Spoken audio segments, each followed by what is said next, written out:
Fox Sports. We are Fox. We are Wisconsin. He is known as a hero, a savior, and a pioneer. He is Jackie Robinson. We celebrate his accomplishment of being the first to cross the baseball color barrier in 1947, ending segregation in the sport, which later contributed to the civil rights movement. Tonight, the Brewers, Giants, and Major League Baseball honor Robinson by donning his number 42 jersey.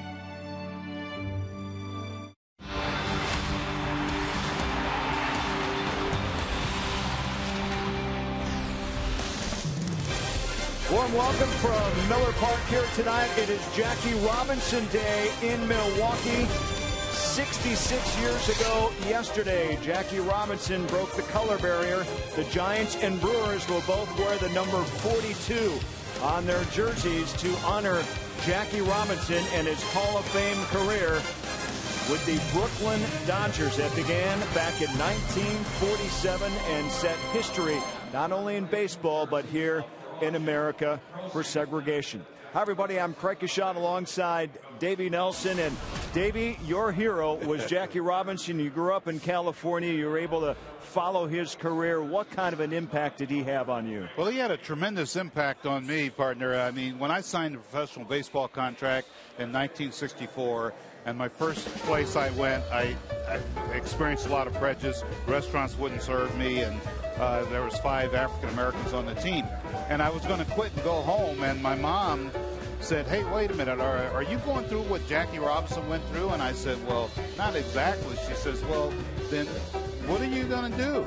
He says, he paved the way for you for this opportunity, and you're going to just let it go down the way? I said, no. She says, you'll find a way to survive. And because of Jackie Robinson and him being my hero, I really stuck it out. Got 10 years in the big leagues. And the one thing I would take back is that I would love to have, in 1997, Craig Counsell sitting over here. I would have loved to have beaten him in the Marlins in the World Series, but Craig Counsell beat us. That's right. Hey, you had a great career. You had a 10-year career, and so did Jackie Robinson. Yeah. So both teams honoring Jackie Robinson today here at Miller Park. And as we go to break, just moments ago, the Brewers honoring those who lost their lives and were injured in Boston yesterday. Ladies and gentlemen, please stand as your Milwaukee Brewers join Major League Baseball in observing a moment of silence for those who lost their lives or were injured in the bombings following yesterday's Boston Marathon. Our thoughts and prayers go out to all affected by this tragedy.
is brought to you by Menards. Save big money on all your home improvement needs at Menards. By Miller Lite. It's not just a good time, it's Miller time. By Toyota. Let's go places. And by the wireless receiver only from AT&T Uverse. Visit att.com/freeyourtv. Rethink possible. For more on a very good pitching matchup tonight, let's swing it upstairs to our game announcers now, Brian Anderson and Bill Schroeder. All right, Craig, thanks a lot. Indeed, the Brewers ready to match up against the reigning world champs, the San Francisco Giants, and a vaunted pitching staff here. They're one of the best in the major leagues and not the best remedy for a struggling offense. Well, you know, you get rid of the St. Louis Cardinals pitching rotation and you feel like you go home and you feel like you have a pretty good shot. But the Giants starting rotation historically has been one of the best in baseball. Barry Zito going to get the start here today. Really put things together after really struggling with the Giants. Last year, 15 wins. He's off to a good start. Ryan Vogelsong really rejuvenated his career after some bad years with the Pirates. He's really pitching well with the Giants. And then you have Matt Cain, who certainly year after year is a Cy Young Award candidate. We'll see what he's got for the Brewers in this series. Well, the Brewers are glad to be home. It starts a 6-game homestand. The Giants up first. Lineups, first pitch coming your way next.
Tonight on Fox Sports Wisconsin, the Brewers and the Giants.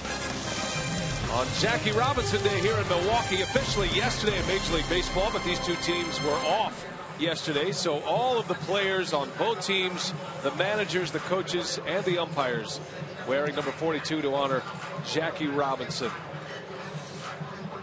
Well, the Giants in town starting a 6-game homestand. Bruce Bochy has his team out to a 9-4 start despite Matt Cain without a win so far this year. Angel Pagan's off to a fast start offensively. Pablo Sandoval with 10 early RBIs, the World Series MVP last year, and one of the best managers in the game in Bruce Bochy.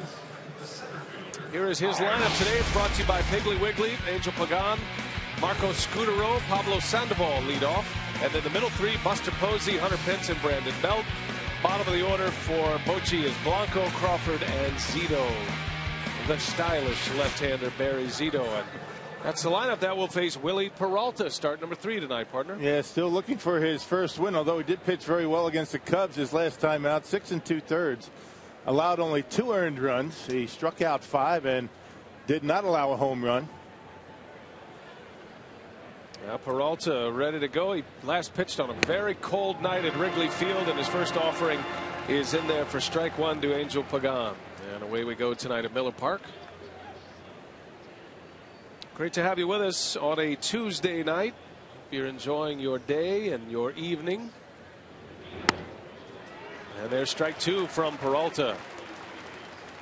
Now, Peralta certainly had the advantage at Wrigley Field. He was pitching on a night when the temperatures were in the low 30s. And Rocky used primarily fastballs in that game to be effective. Bullpen let it get away late for Peralta, but certainly pitched well enough to win that game. Yep, used that power sinker. He was using the slider very sparingly. You don't want to do hitters a favor when it's cold and it's tough for them to swing the bat by throwing off speed pitches. He had that power sinker working in the mid-90s. He looked very good. Ball and 2 strikes on Pagan. That one's down and in. 2-2 the count. Giants are coming in from from Chicago. Had a 4-game series with the Cubs. Matter of fact, they had a thriller in a victory over Chicago on Sunday. They won that game in 10 innings. Hunter Pence hit a late home run in that game. And Posey put him ahead as Pagan bounces one to second. Ricky Weeks in time for the first out. All right, check out the Menards Brewers defense. Brewers have committed 8 errors on the season. Good to see Alex Gonzalez back in the lineup. He missed 2 games with that bruised hand. This is his 5th career start at third base.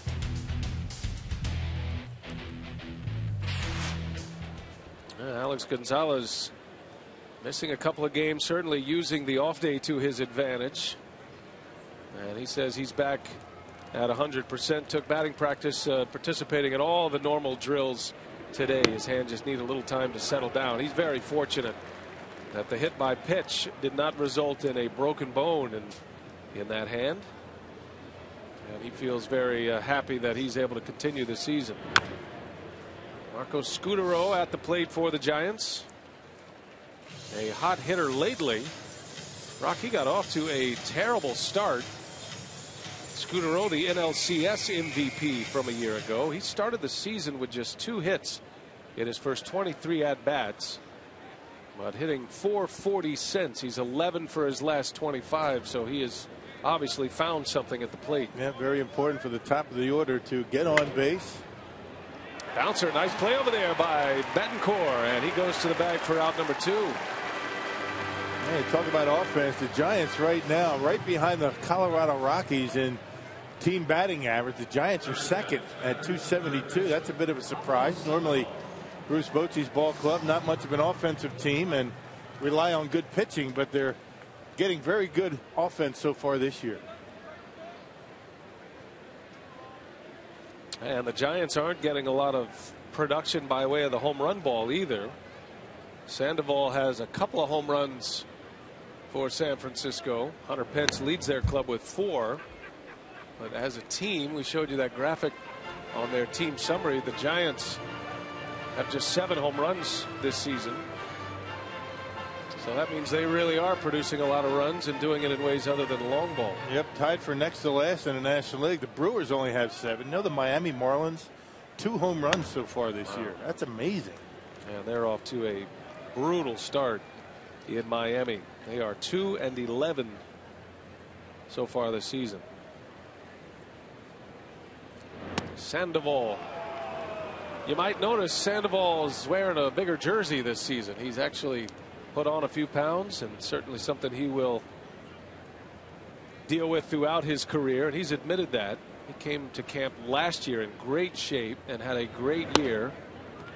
And I think the Giants are a little bit concerned about the extra weight this season, but so far he has swung the bat well. 2 home runs, 10 runs batted in. Yep, he's hitting almost 300.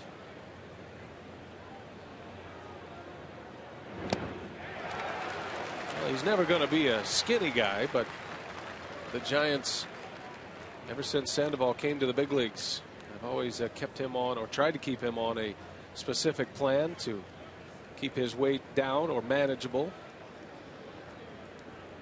Full count. Sandoval fouls it away. And a lot of times, you know, weight issues are going to show up on the defensive side. You know, range is going to be limited, but so far this year, Sandoval has only committed 1 error. He's improved a lot defensively from his first couple of years.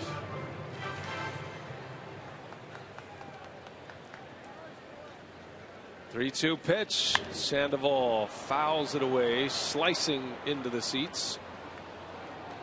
And the count remains at 3 balls and 2 strikes.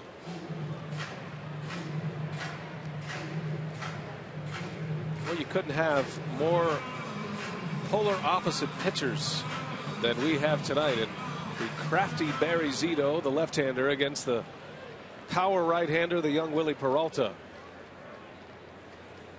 3-2 pitch, and Sandoval draws the walk. And a base runner here in the first inning for Buster Posey. And the one thing that you have to keep an eye on with Willie Peralta is the base on balls. He walked 2 in 6 2/3 against the Cubs. His first start had 3 walks against the Rockies. Well, when he throws strikes, he can be tough. A lot of times that power sinker is tough to keep in the strike zone. Well, Buster Posey, the MVP of the National League a season ago, won a batting title last year. Off to a slow start offensively for San Francisco. And he bounces that one over to short. Segura to his feet. The throw is in time. And a gem to get us started today. Gene Segura, highlight after highlight this season. He can put one more on the reel. We head to the bottom of the first.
In his 3rd year as the skipper of the Brewers, he was a former manager in the Giants minor league system, AAA manager in San Francisco, or with the San Francisco Giants back in the late 90s. And here's his starting lineup here tonight at Miller Park. It's brought to you by Piggly Wiggly. Aoki, Segura, and Braun will start it off, and then Weeks, Lucroy, and Gonzalez in the middle of the order. Gomez, Betancourt, and Peralta will round it out. Well, Barry Zito off to a very good start. Has not allowed an earned run yet this year. Had a good year last year, 15-8, a .415 earned run average after having 5 consecutive losing seasons with the Giants. Now let's check out the Menards defense for San Francisco. They turned 12 double plays. That's in the top half of the National League. They're about middle of the road in team defense. 6 errors overall. Check out Brandon Crawford, young shortstop, has a lot of skills over there at shortstop. So 2 pretty good shortstops in this series here in Milwaukee. Yeah, 2 young shortstops. Crawford's been around a few years. Matter of fact, had his first home run here at Miller Park 3 years ago. It was a grand slam. First pitch of the ball game for Zito is inside ball 1 to Nori Aoki. Aoki coming in with a batting average of .333. Aoki with 16 hits in 48 at-bats. Does have a home run which came on opening day here.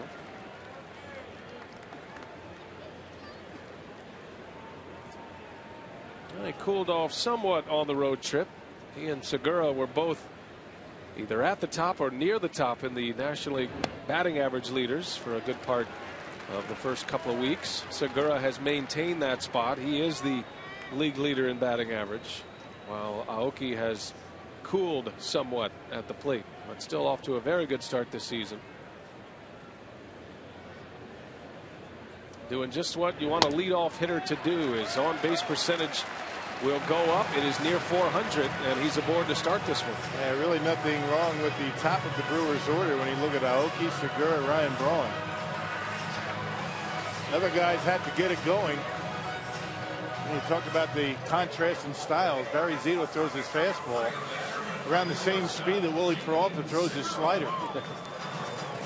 At 83 to 85 miles an hour for Zito. Throws a lot of cutters, and he'll throw some curveballs.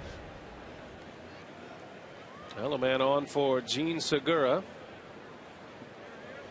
That 417 batting average is good enough for the top spot in the National League, and he has really hit left-handers well this season as well.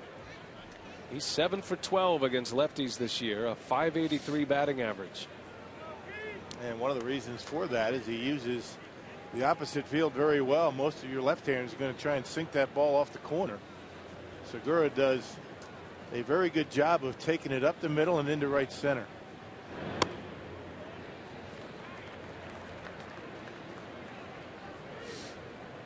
Segura has one home run this year. That came here at Miller Park. He hit it over the center field fence. And he's driven in 3, made a nice defensive play to end the top of the first, retiring Posey. Well, he's racking up a bunch of hits to get the season started as he takes a strike from Zito, 1-2. Now, through the first 11 games going back to 2000, some pretty big names on this list. Aoki and Segura this season are near the top. Ryan Braun has the record 3 years ago. He and Brady Clark. And Brady Clark in 05, a 300 hitter out of the leadoff spot. Segura, a swing and a miss. And down he goes on strikes. Yep, a 72-mile-an-hour curveball from Barry Zito. Zito doesn't throw hard. He will come inside. You see the rotation on the curveball and drops it in the dirt. And Segura with the big swing comes up empty.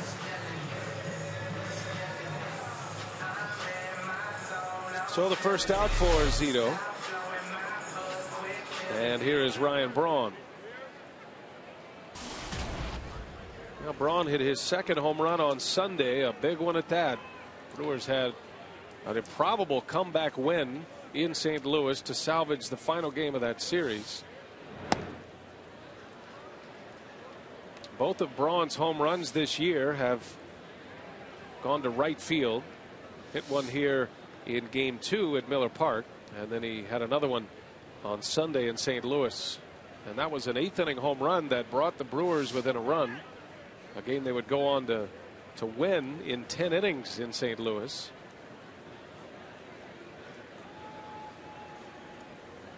Well, this team was about as low as it could get going through those first 7 innings against the Cardinals. Braun has great numbers against Zito as he deals him a strike. Yeah, 3 home runs, a lot of them coming to right field. I don't see Zito throwing too many fastballs inside for strikes to Brawny.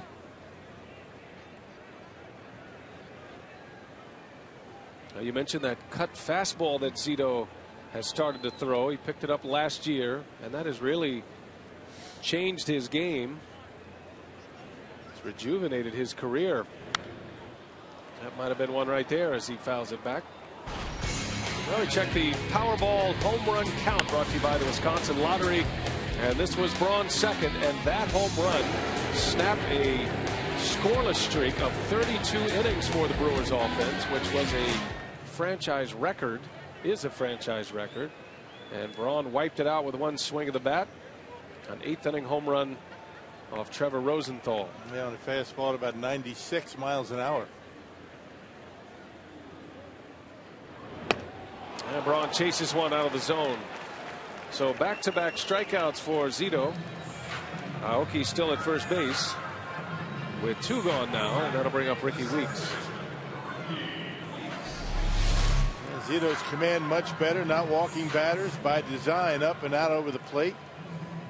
And Ryan Braun, who doesn't do this very often, chasing the pitch out of the zone. Zito, a 15-game winner last year for the Giants. Finished 15-8, had a great second half. And he's turned out to be the best pitcher the Giants have had to start the year. Back-to-back 7-inning outings without allowing a run. And he's picking up some strikeouts. He has 8 strikeouts through his first 14 innings.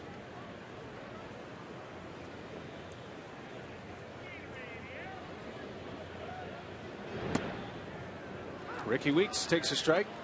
Back in the cleanup spot here today. That's been a tough spot for the Brewers to fill in the absence of Aramis Ramirez. Weeks has just 1 hit in his last 27 at-bats. That was a double on Saturday in St. Louis. Well, Ron Renicky really kind of stuck, not sure who to use. Aoki takes off over to Sandoval, and a close play, and it's in time. Sandoval takes care of Ricky Weeks on a bang play at first base. And Zito, after a leadoff walk, able to get out of it.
That Giovanni Gallardo was cited for drunken driving charges in Milwaukee County early today. He issued a public apology today, saying the incident was regrettable and he's sorry for letting his fans, family, and teammates down.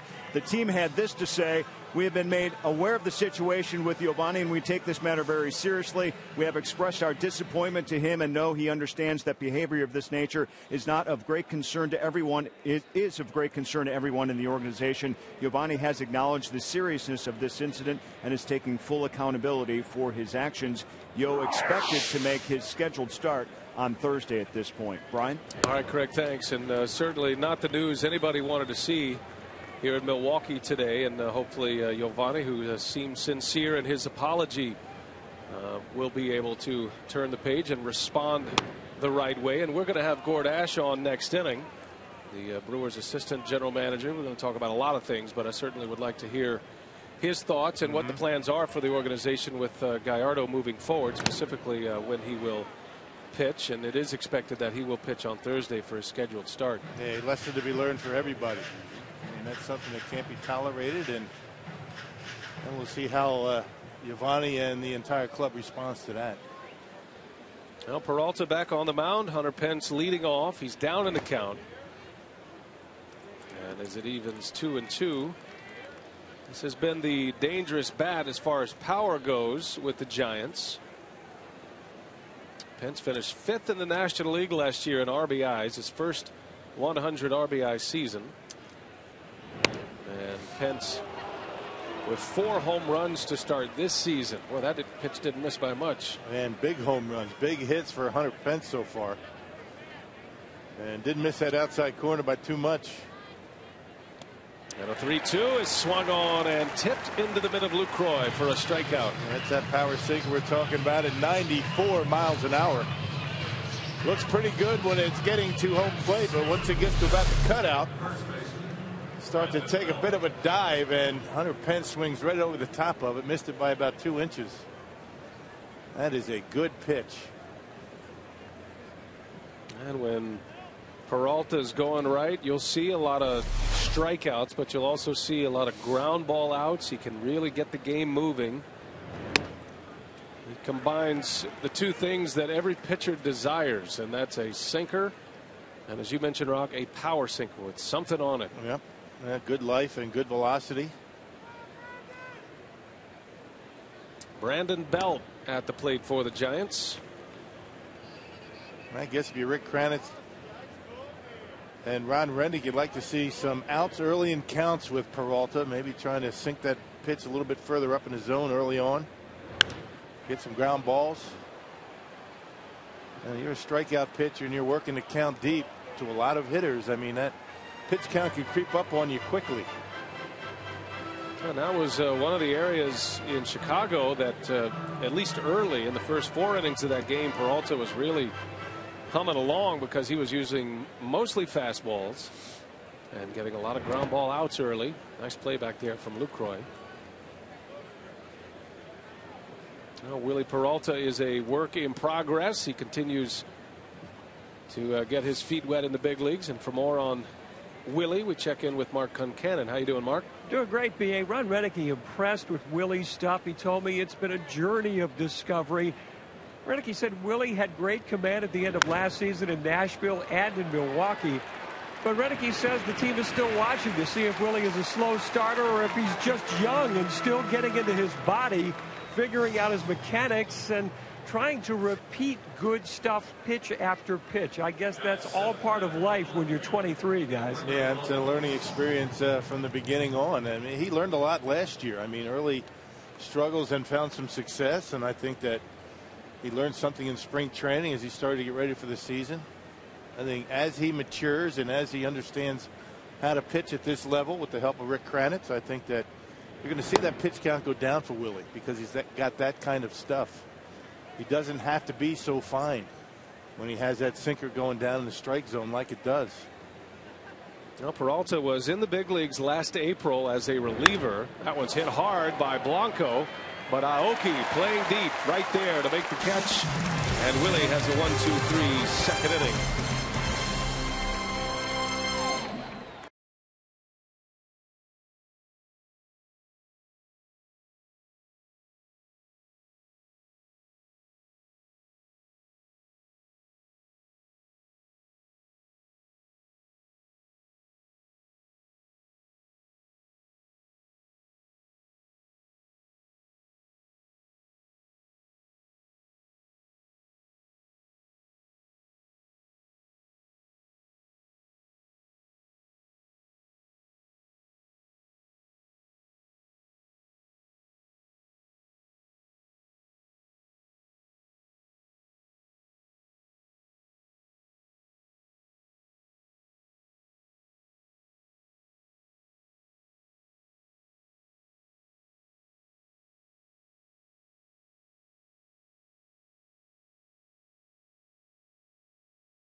Club in Oconto if they call the Brewers in the next 24 hours.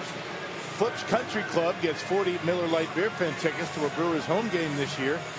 This offer courtesy of the Tavern League of Wisconsin and our good friends at Miller Lite. North of Green Bay, Oconto, right? Oh, yeah. I've been there. Way up there. Up north. In the Hinterlands. Hinterlands. Ready to go in the bottom of the second inning. Jonathan Lucroy will lead off. Zito working a scoreless first. Well, Lucroy went into that off day yesterday. Had to be feeling good about himself. Had a big home run. His first home run of the season. Proved to be a game winner. The 10th inning home run in St. Louis. Yeah, a 3-hit day for Luke. Well, Lucroy was off to a slow start this year. The batting average still at just .229. Lucroy has started to look a lot more like himself. You know, he didn't get a whole lot of at-bats this spring. And if you're asking why is that the case, you know, spring training was a week longer than normal. Well, Lucroy went and played for the United States team in the WBC. And he was not the primary catcher in the WBC, so he didn't play all that much. He caught one game. He's got 8 hits over his last 6 games, including that game-winning home run. Joe Mauer and J.P. Arancibia did most of the catching. That ball's hit pretty well, but right there is Pence. Lucroy is retired. Yeah, Lucroy said he was feeling pretty good at the plate before he left for the WBC and Team USA, but when he got back, it took him a while to get back into the groove, and really never felt as though his timing was the same that it was before he left. Starting to feel a little bit now. Well, Zito and Peralta today, and our charter high-speed pitch. Peralta topping out at 96 already. Barry Zito at 85.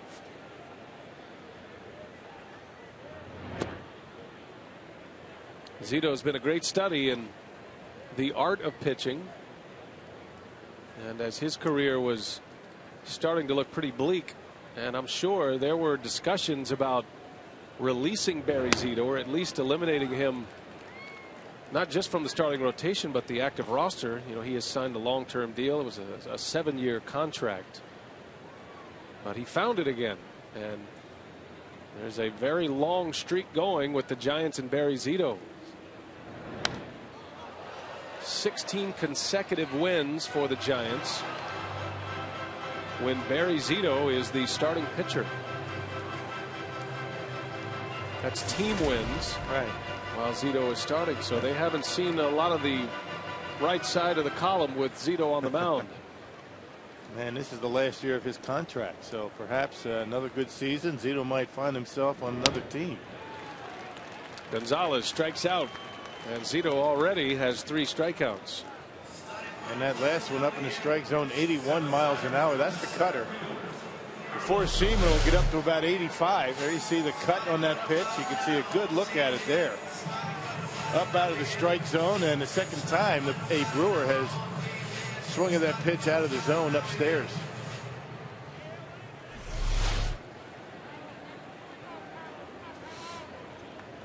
Two gone for Carlos Gomez now. And Gomez sends one to left. Is it fair or foul? It hits the foul pole. Fair ball home run for Carlos Gomez. And the Brewers strike first tonight as Gomez goes deep for the first time this year. Well, Zito tried to start him out with a curveball, left it up, and Gomez hammers it down the line. Question is, was it going to be fair? And it hits the fair pole. And check it out. It stays up. It stays right down the middle, and Gomez didn't miss it. Got out in front a little bit, but hit too hard for it to hook foul. Bingo.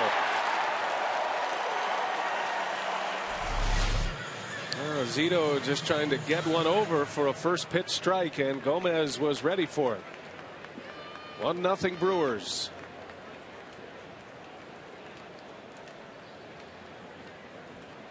Two gone for Uni Betancourt now. Well, that brings a smile to his face. Gomez, like Lucroy, had a 3-hit game on Sunday after Renicky gave him the day off Saturday. Well, he's come back with a vengeance. Check it out. A little get me over curveball that hung. And Gomez saying not so fast.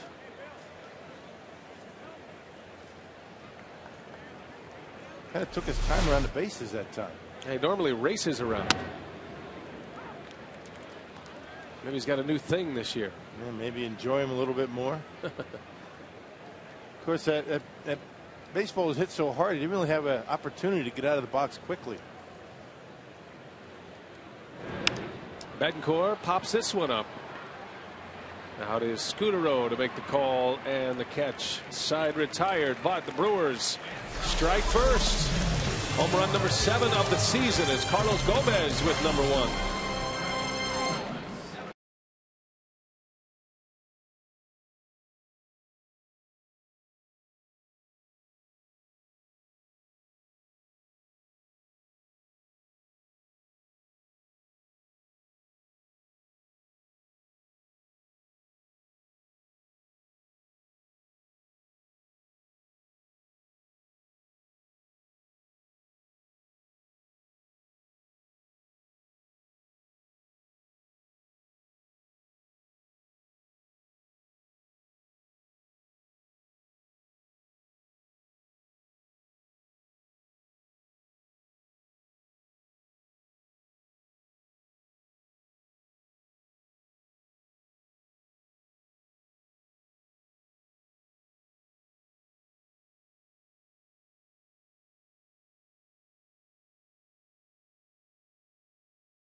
Once a homestand, we like to catch up with a member of the front office, and today Assistant General Manager Gord Ash, and we're going to go through a lot of things. But first, I want to ask you about the Giovanni Gallardo situation.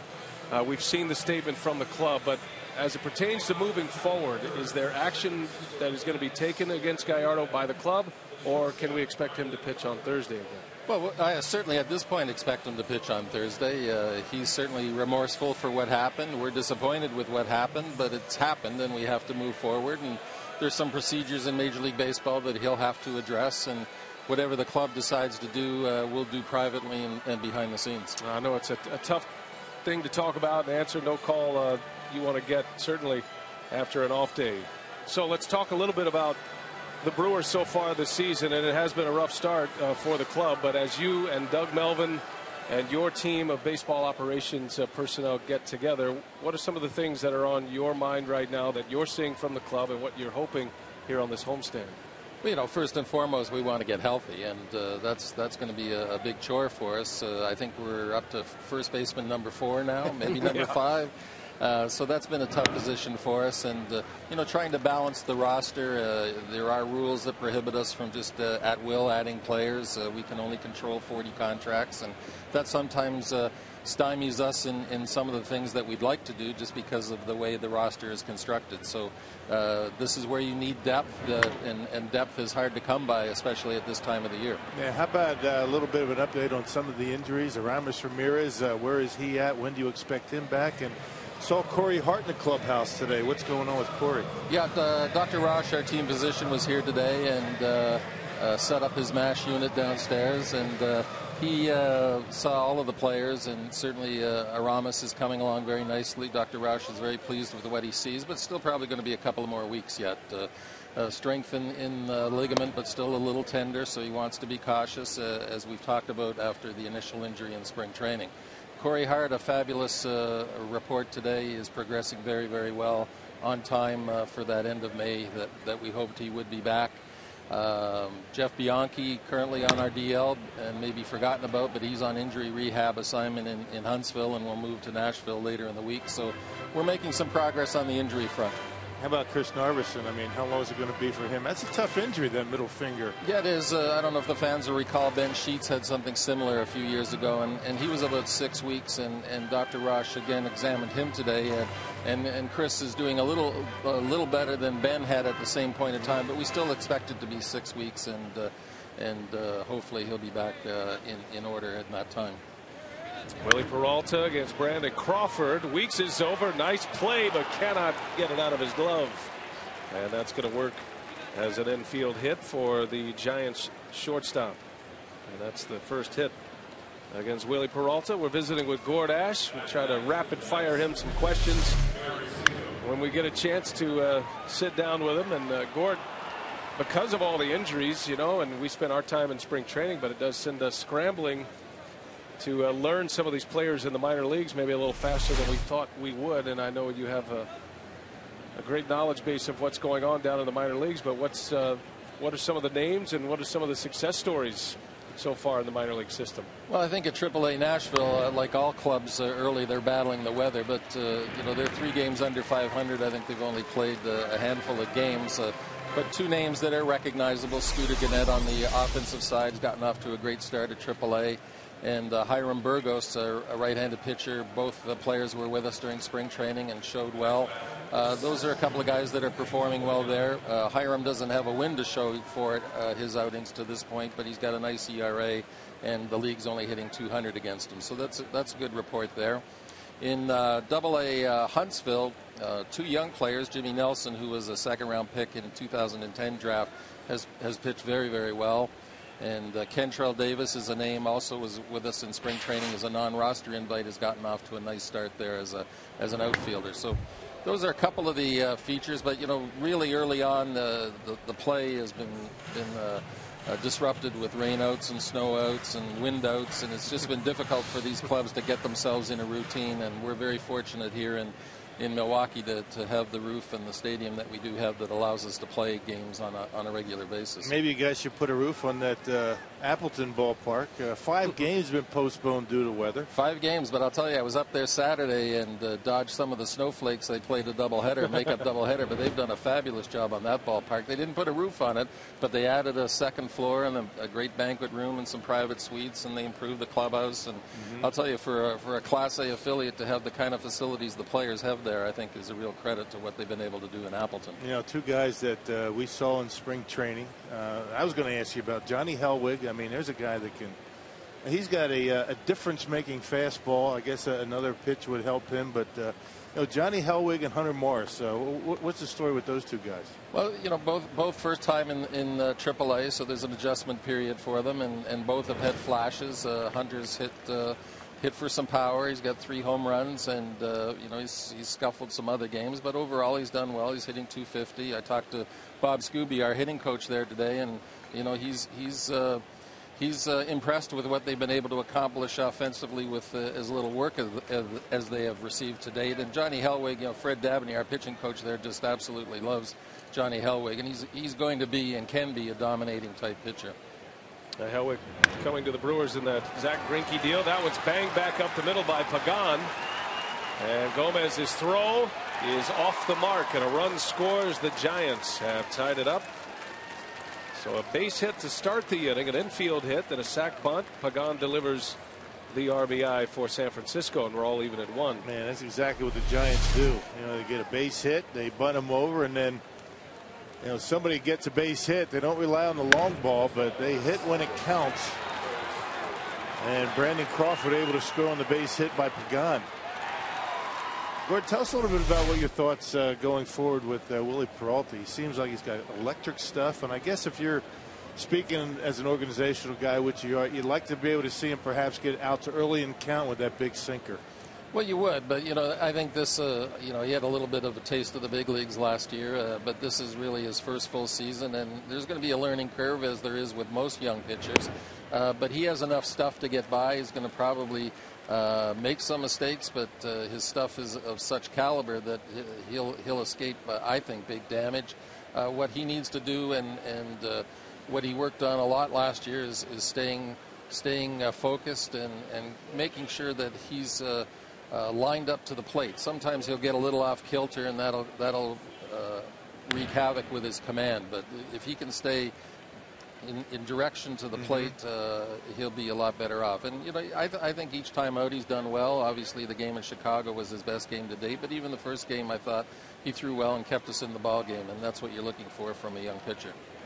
When you guys go through your minor league talent, and Peralta last year being a part of that group, what's the decision-making process about a guy who is going to be, in your mind, a major league starter versus, say, a reliever? When we first saw Peralta, he was pitching out of the bullpen that one time in April, went back to become a starter. So what's the difference there? And in your mind, what is the difference between, say, a closer and a starter? Well, in the minor leagues, and Doug has talked long and hard about this with our minor league personnel, we want to develop starters, and that's where our focus is. And we've probably placed some pitchers who might eventually be back-end or reliever types in starting rotations just to maximize their innings. See if the Brewers can make a play here. That was just out of the reach of Ricky Weeks.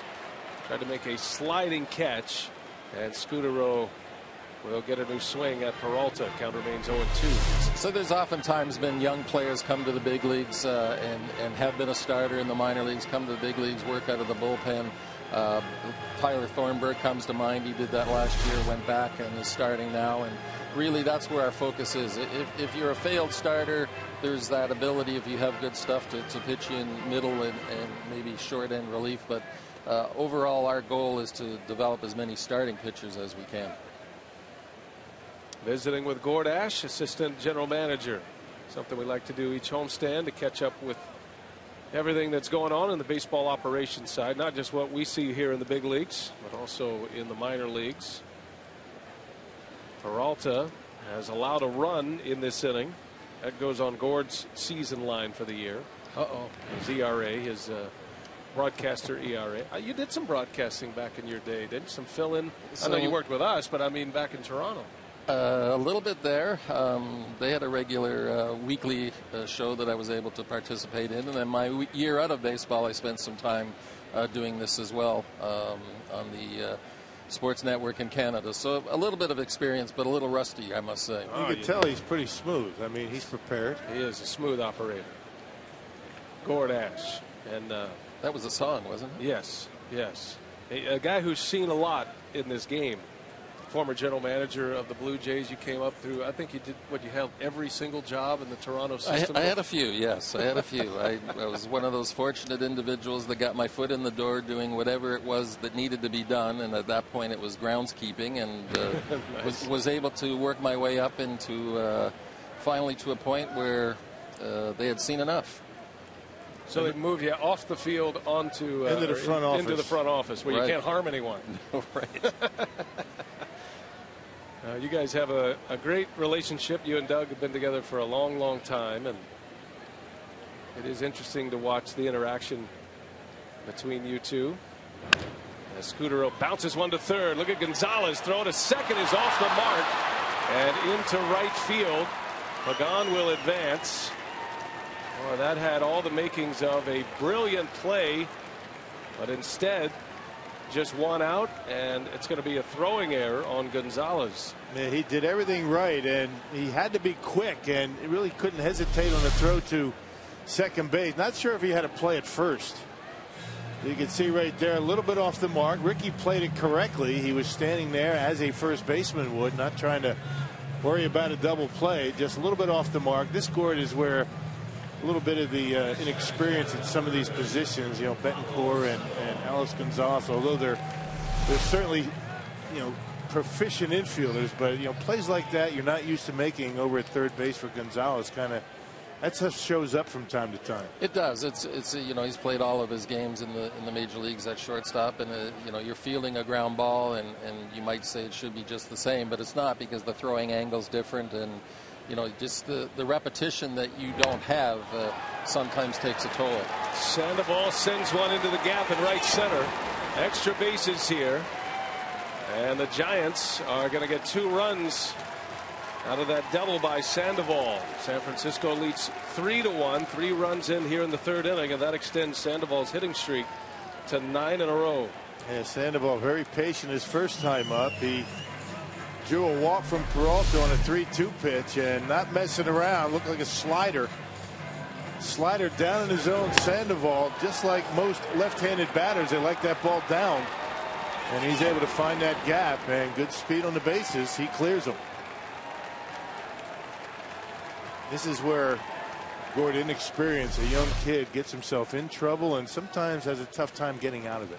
You're right, and I think it's one of the bigger adjustments that young pitchers have to make is understanding that you got to get yourself back on the rails and don't let any more damage. If you can keep this to 3 runs, you're still in the ball game, and it really becomes a mental battle. It's not necessarily a physical battle, but just keeping yourself focused and not falling into the trap of saying woe's me and we're in for a rough night. And if he can do what he needs to do here, it can be a different ball game. Oh, he's right in the teeth of that Giants batting order as Buster Posey takes strike 1. Posey grounded out in the 1st inning. It's a sparkling play by Gene Segura. We'll see what Peralta has in mind for him here. 1 ball, 1 strike. Sandoval at second base.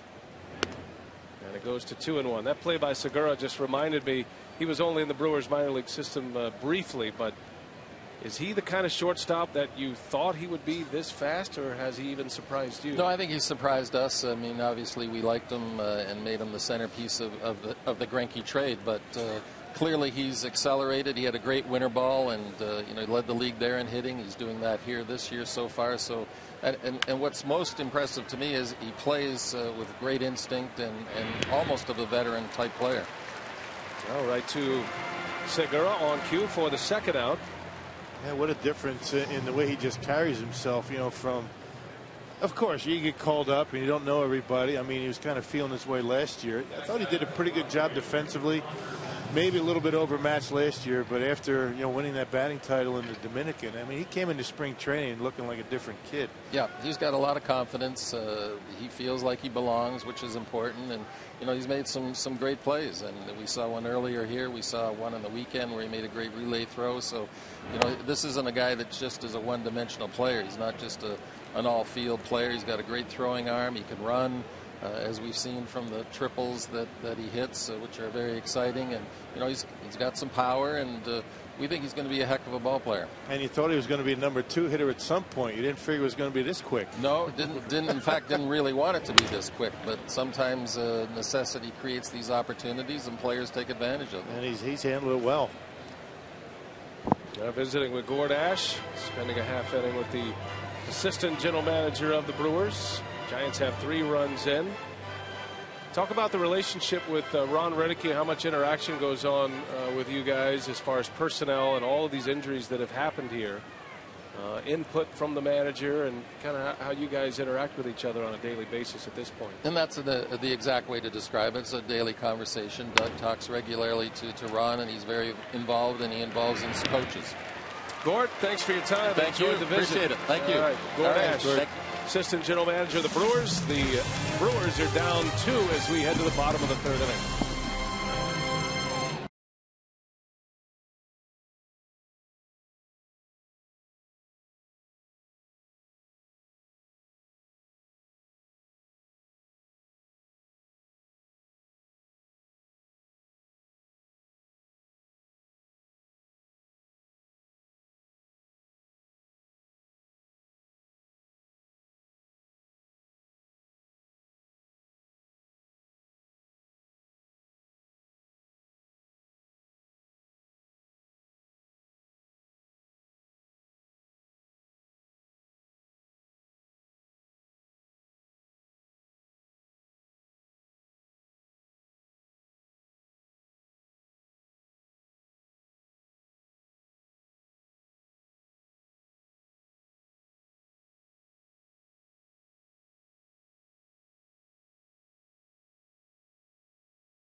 The Giants and the Brewers wearing the number 42 jerseys to commemorate the life and career of Jackie Robinson, celebrating his career across the league. And so tonight on our AT&T Twitter poll, we are asking fans, what is the most remarkable part about Jackie Robinson's career? Tweet us at FS Wisconsin.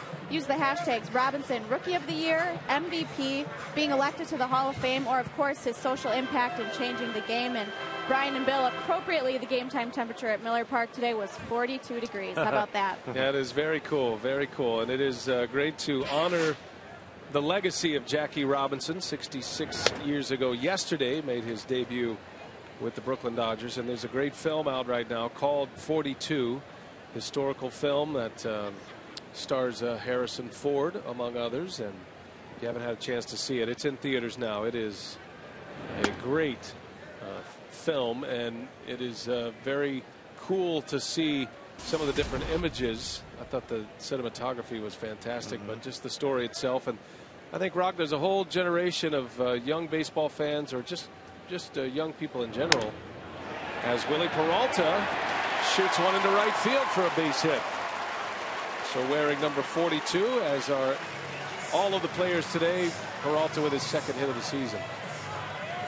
But to to involve kids in this story, not just from a textbook kind of way, but an emotional attachment, and to kind of see and feel and hear some of the sounds and some of the things that Jackie went through. I think it's a really important movie. Yeah, great man, great family. I can only imagine what he had to endure on a daily basis along with his wife Rachel, and his impact went well beyond the baseball field. Opened up a lot of opportunities for a lot of people, what Jackie Robinson was able to accomplish. I saw that Rachel Robinson was a guest of Magic Johnson yesterday at Dodger Stadium. So it's always great to see Mrs. Robinson at the ballpark. And I know the Giants actually rented out a theater here yesterday, a local theater, and watched that movie. And Mark has more on that story. Players are really talking about the movie, and well timed, obviously, with Jackie Robinson Day yesterday, Mark. Oh, BA 42 getting rave reviews from the Brewers. Josh Prince told me it's the best movie he's ever seen. Ricky Weeks said he was deeply moved by the film, and Coach John Shelby, who has read extensively about Jackie Robinson, told me the movie was historically right on the money. So some 4-star reviews from the Milwaukee dugout guys. Yeah, that's cool, and it's great to see players respond like that as well. And of course, Ricky Weeks, he has great ties to the Negro Leagues. His grandfather played in the Negro Leagues, and on a number of occasions Weeks has been a spokesperson for the Negro League Museum in Kansas City. And if you haven't had a chance to see that, that is one of the great museums in the world. I love the stories that David Nelson tells from time to time about his relationship with Jackie and what Jackie Robinson's legacy means to him. Aoki is hit by a pitch. So Nori, who walked his first time up, gets drilled here. And the Brewers have something cooking in the third inning against Barry Zito with the first 2 men aboard. Well, Willie Peralta with the base hit. There's that cut fastball from Zito, and Nori able to get out of the way a little bit, but he's got that pad on the elbow. That's not going to hurt too much. That's why he wears that pad. He hangs that elbow out over the plate. Tried to get it out of the way, but got him in a good spot. 2 on, nobody out. Gene Segura at the plate, the National League's leading hitter, coming in. Segura was a strikeout victim in the first inning.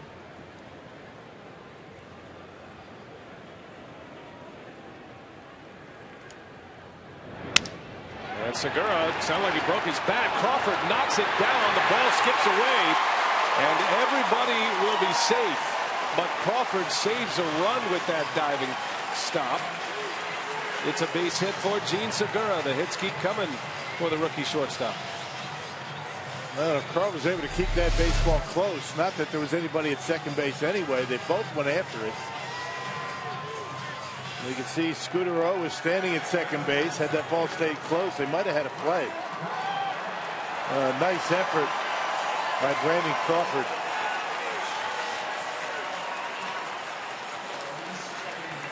Willie with good base running. He knew that ball was going to bounce and able to get into third base. Well, the bases are loaded now for Ryan Braun, a guy who has had a lot of success against Barry Zito throughout his career. Zito struck him out with a high fastball, about a chin high fastball that was up and away his last time up.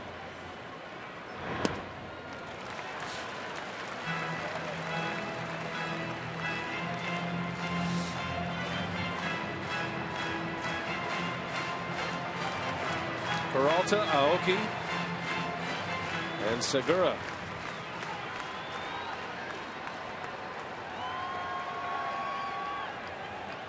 Three career grand slams for Ryan Braun. Usually when he's at his best in moments like this, as he fouls it back. Yeah, had a very good pitch to hit, a four-seam fastball out over the plate. And Ryan Braun still not 100% with that neck injury. Just a little bit behind that last fastball. On the same count as first time up, Zito came inside with a cutter. Let's see if he decides to come inside again. Bases loaded, nobody out. 2 hits and a hit batter. And Braun swings and misses, had a violent swing.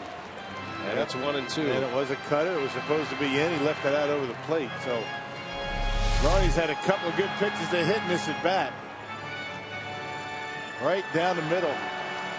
I would imagine, Rock, for a hitter who has faced Zito as much as Braun has, it's like learning how to hit against a brand new pitcher. Yeah, different guy.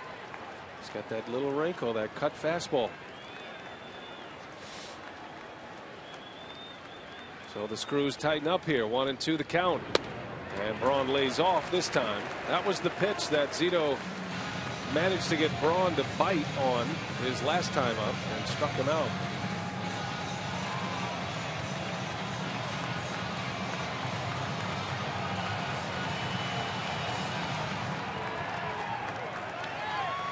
Big spot for the Crew. The Giants scored 3 runs in the top of this inning. They lead it 3-1. 2-2. And Braun doesn't bite. And now it's 3-2. And now the gamble really begins for Zito. Well, this is ordinarily cut fastball territory for Barry Zito. Peralta started it with a base hit, a broken bat single. Aoki was hit by a pitch. Infield hit for Segura.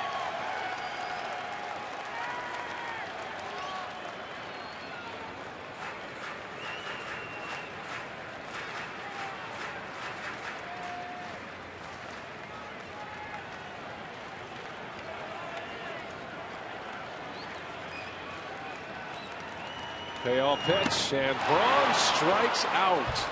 They gave him a cutter. He backdoored it, though, right on the outside corner. Nice, an amazing command for Barry Zito on pitch number 6. Braun, first couple of pitches were good ones to hit. That fastball, the four-seamer, then the cutter. And then Ryan Braun starts to dial in a little bit. He got the count to full, and then Barry Zito backdoors a cutter, and Ryan swings right through it. Well, Braun has struck out twice tonight and leaves 3 out there, and now Ricky Weeks coming up with 1 away. A struggling hitter at the plate, Ricky Weeks. He grounded out to third to end the first inning. He's never had a grand slam in his career. Comes in 1 for his last 28 at the plate.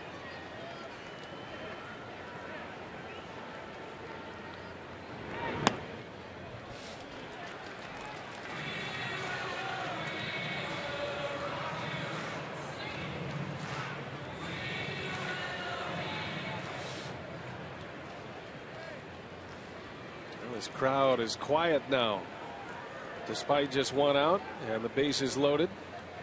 Weeks trying to get them on their feet. Zito deals, and Weeks takes a ball. 2-0 the count on Ricky Weeks. Yep, cross up that time. Buster Posey barely hung on to that one.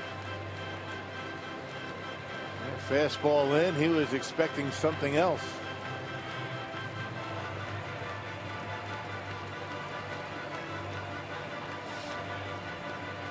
34-year-old Barry Zito, former Cy Young Award winner, won the Cy Young Award with the Oakland Athletics. That was back in 2002. He was a 23-game winner, but he was pitching in a much different fashion then than he is now. He was a power left-hander back then. 2-0 the count. And Weeks cuts and misses. Another cutter. When he's in trouble, that's what he goes to.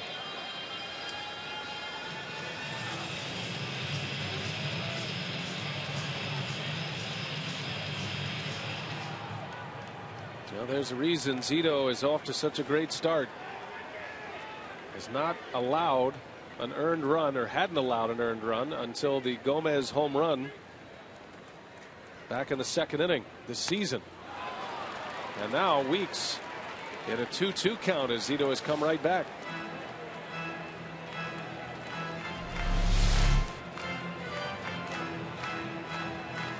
You'll never guess what that pitch was. Cutter. Throwing a lot of them.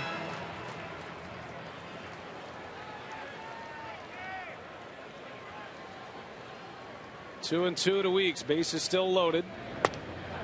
And Ricky able to lay off.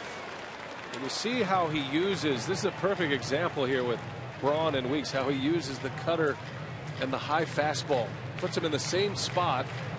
Cutter ends up in the strike zone. The fastball ends up as a chase pitch. And he tops out at 85, right? Everything up in the zone. He doesn't want to keep it down. A little tougher to get to upstairs. Most guys that throw 85 cannot throw pitches up there. Zito does. Weeks just does hang in there. There's another one. And I believe he does it by design. Well, this is a big pitch, big at bat for both clubs here. It's early, but sometimes the key at bats come early in a game. Zito's already struck out Braun. Brewers loaded the bases with nobody out. Nothing hit all that hard. Another payoff pitch, and Weeks lines one to left. That is down, a fair ball. In to score Peralta. Aoki right behind him. It'll be a ground rule double for Ricky Weeks.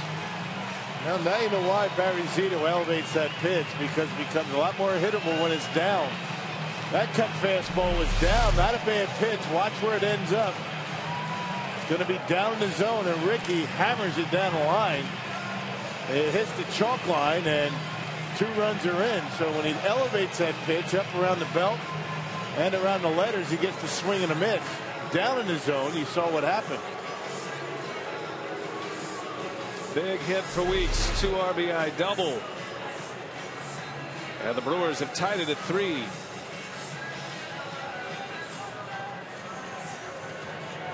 So Ricky Weeks with his 3rd double of the year comes on a 2-strike pitch from Zito, a 3-2 count on him. Peralta's the one who got it started, and he's able to score a run. So now it's Lucroy, still just 1 out. Runners at 2nd and 3rd now. First runs allowed all year from Barry Zito in his 3rd start.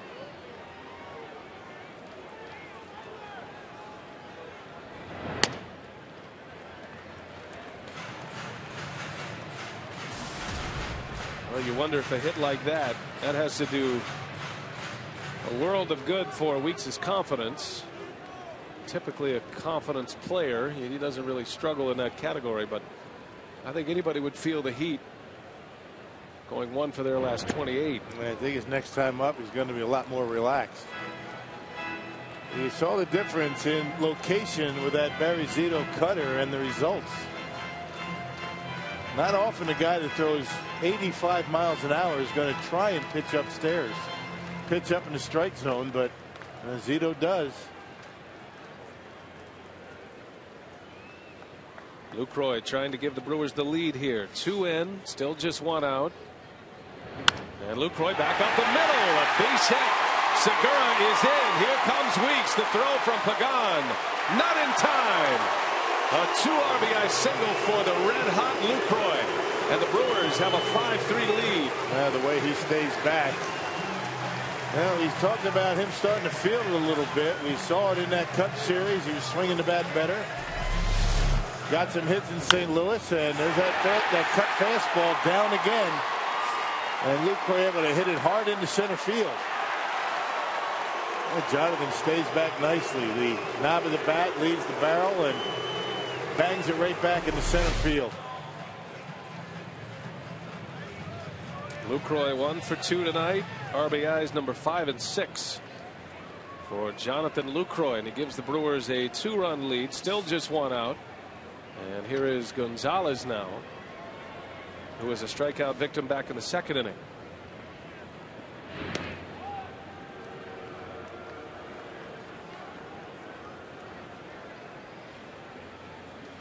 Miller Park has been a house of horrors for Barry Zito throughout his career. Yeah, he's never won here at Miller Park. 7 starts, 0-4.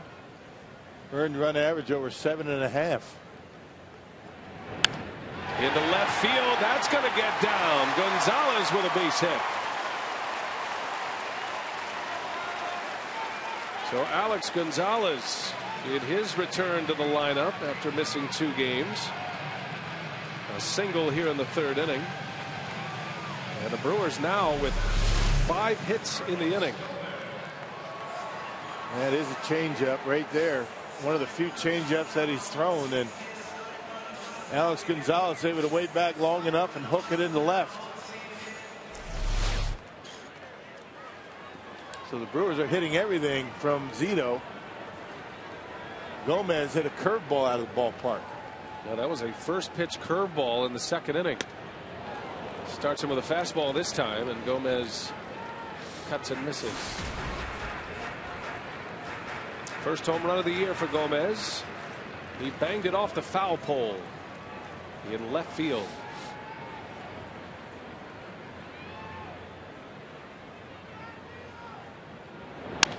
In the left, a base hit. Lucroy got a late start. They will have to hold him up. And the Brewers keep it going here. That is 4 consecutive hits. 6 hits in the inning. And the Brewers have batted around in the 3rd. And 4 hits for the Brewers with a man in scoring position in this inning alone. Cut fastball in on his hands, and Gomez loves it in there. You can't throw it too far inside for Gomez.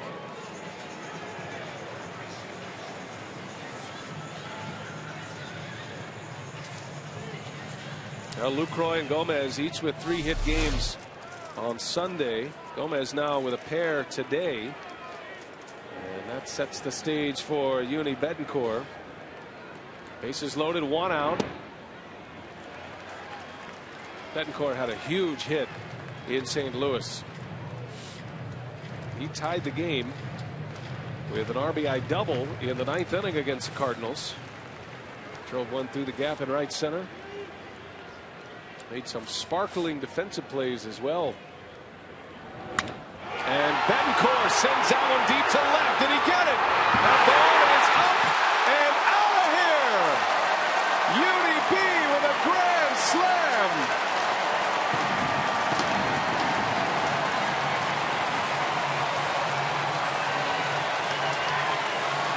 Nine to 3 Milwaukee. It has been an 8-run inning.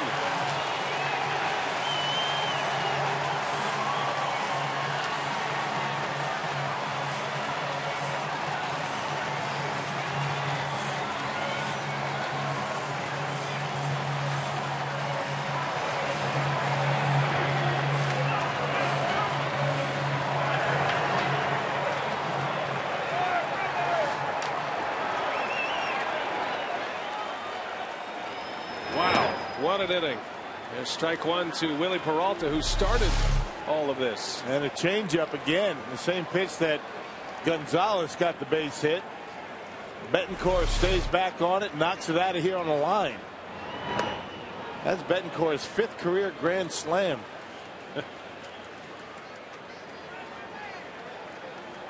Well, Betancourt came into this game with 2 RBIs, collected 4 of them with 1 swing of the bat.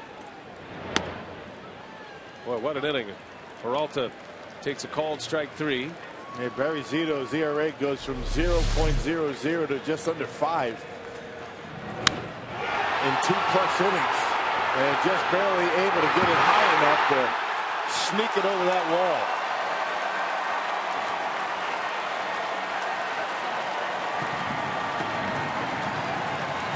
Well, you got to give Betancourt a lot of credit. He has been clutch in the last 2 games, coming up with big hits with men on base. At that game tire Sunday in St. Louis in the 9th, and a grand slam that tips this one in the Brewers' favor in a big way. Tell Martín Maldonado how he did it. Well, the 2 outs, both via the strikeout, Peralta and Ryan Braun. And a whole lot of activity in and around those Ks. And Willie Peralta, the igniter, he started this out with a base hit. Season high for runs for the Brewers in an inning. And a game. And a game. So, you just never know what you're going to see when you come to the ballpark, do you? That's why they don't play it on paper. Well, there's Aoki on base for the 3rd consecutive time. He has walked twice and been hit by a pitch. And that's going to be it for Barry Zito. A very short night tonight again in Milwaukee. He has never gotten through 6 innings in this ballpark, and he will not make it through 3 here tonight. Zito, 0 earned runs coming into this one. 9 on the board right now. The Brewers with a big inning. 7 hits of Zito, capped off by a grand slam by Yuli Reed.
Miller Park.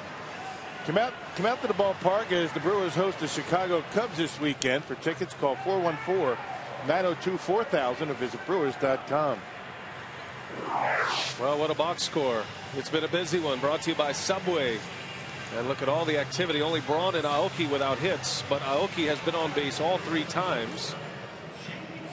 And the big one, a grand slam by Betancourt. The Brewers score more runs in this inning than they have in a single game all season. Their previous high had been 7.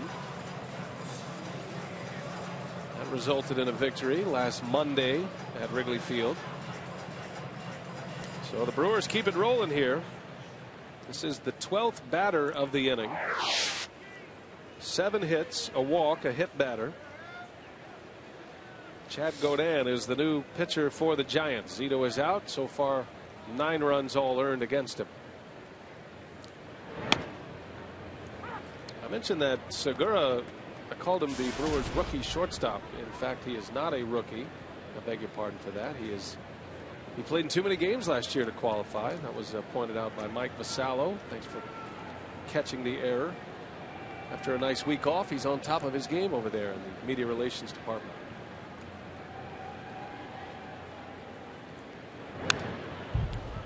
Just a young Brewers shortstop. Right. How did he hear you?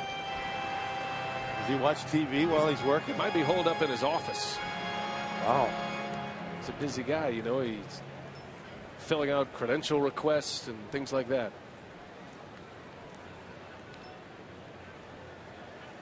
No balls and 2 strikes on Segura.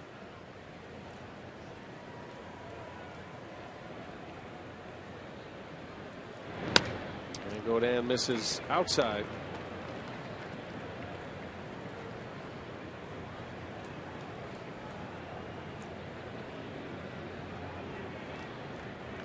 Segura had an infield hit his first at bat in this inning. Sounded like he broke his bat. It was right back up the middle. Actually, Crawford made a nice play. There goes a runner. Segura lifts it in the air, foul territory. And Brandon Belt will make the catch to end the inning. What an inning it was. The biggest of the year. The Brewers with 7 hits. And Yuni Betancourt with his 5th career grand slam makes it 9-3 Milwaukee.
To you by Piggly Wiggly, the official supermarket of Fox Sports Wisconsin, and by Marshfield Clinic. Don't just live, shine.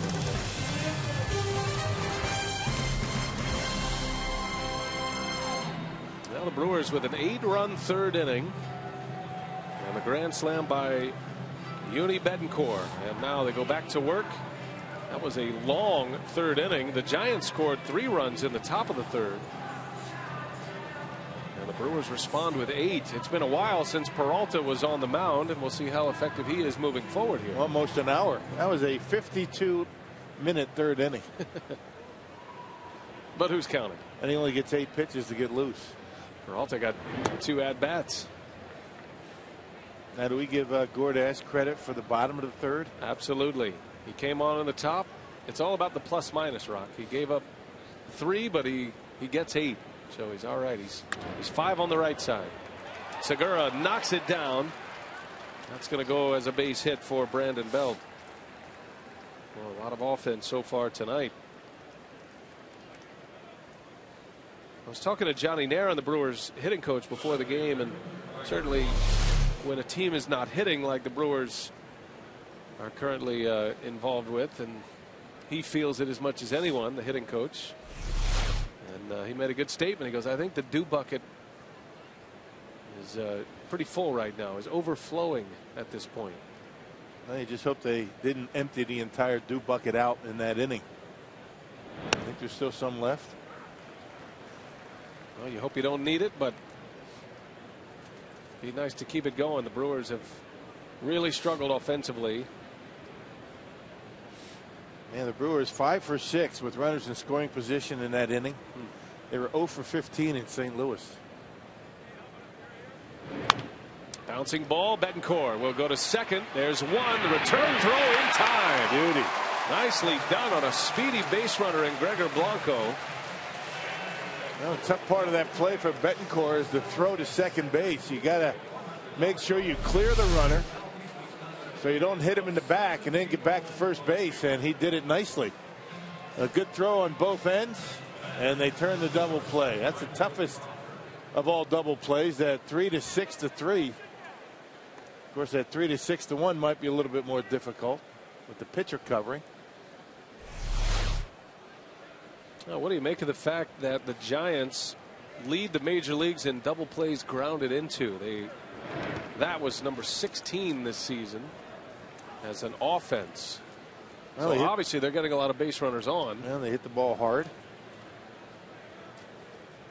They don't strike out much. Put the ball in play. And they're not very fleet of foot, so to speak.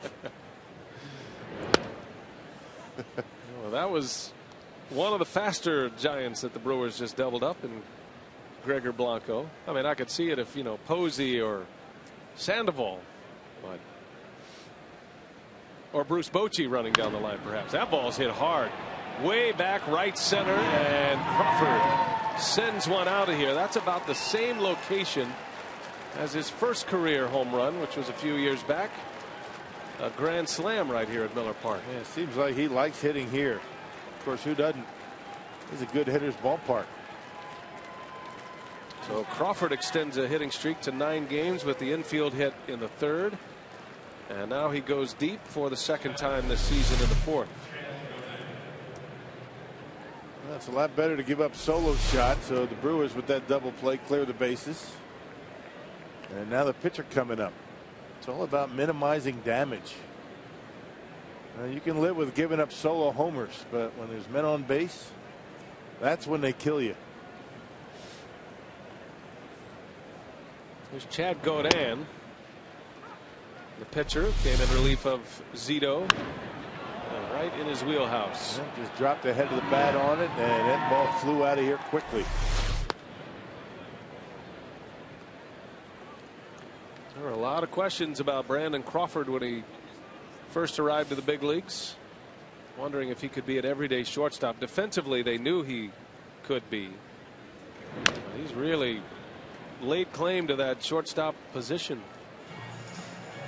and wearing a number, not tonight, but typically wearing a number that is famous for Giants shortstops, number 35. Gaudin bounces over to Weeks, and the side retired. But the Giants get a run from their shortstop Crawford. He goes deep, and it's 9-4.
Major League Baseball, and you see the April 15th. And yes, we know it's April 16th, but the Brewers and the Giants were off yesterday. So today is the day that we honor the great Jackie Robinson. Tonight's Shining Moment brought to you by the Marshfield Clinic. And at this point, who else would it be? Yuli Betancourt with a grand slam to give the Brewers a 9-3 lead at the time. It's interesting to watch Zito throughout in this game. Early in the game, throwing fastballs and cutters up in the zone and finding a lot of success. But then as the third inning progressed, he started to get it down the zone. The Brewers were starting to hit him hard, and he never was able to make that adjustment back to up in the strike zone.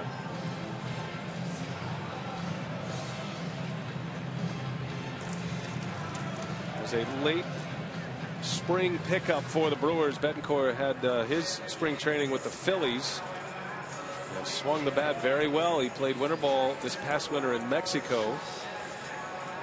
And he has been a nice find for the Brewers, and who knew he'd be playing so much and in all these different positions. Longtime shortstop in the big leagues, Betancourt. Yeah, he and Alex Gonzalez never thought that they were going to be playing every day. And it's good that the Brewers have veteran guys they can put in that starting lineup.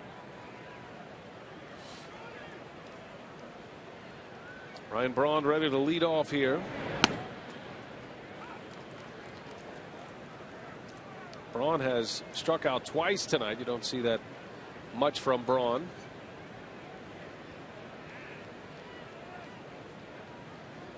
Chad Godin in relief of Barry Zito. Godin, a non-roster invite in spring training. He made the ball club last year. He pitched with the Miami Marlins and led that bullpen in innings pitched.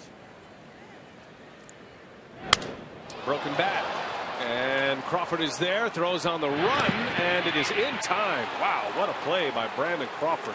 Good arm, huh? Shattered the bat of Braun. Crawford makes a sparkling play at short for the first out of the inning. Yep, off balance throw, and still was able to get plenty on it. And Brandon Belt able to. Sounded like he cheated a little bit at first base, went off that bag, but that ball ate up Ryan Braun. And a good strong throw and a good pick. Yeah, nice on both ends there. Crawford to Belt. Well, he can do that. Crawford is an excellent defender. Grew up in San Francisco and grew up a Giants fan, getting to play for his hometown team.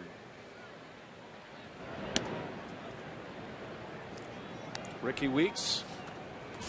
Well, of all the big hits, and certainly Betancourt's ranks as the biggest hit of that inning when it was all said and done. But remember, Weeks had a 3-2 count with the bases loaded and 1 out. Zito had just struck out Ryan Braun, and Weeks fouled off a tough pitch, got the count full. He was able to deliver with a 2 RBI double down the left field line, and that opened up the inning. Yeah, Weeks the first of 6 consecutive hits.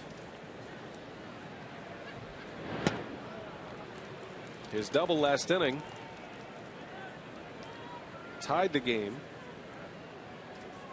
It was Lucroy who put the Brewers ahead with a 2 RBI single, and then Betancourt with a grand slam.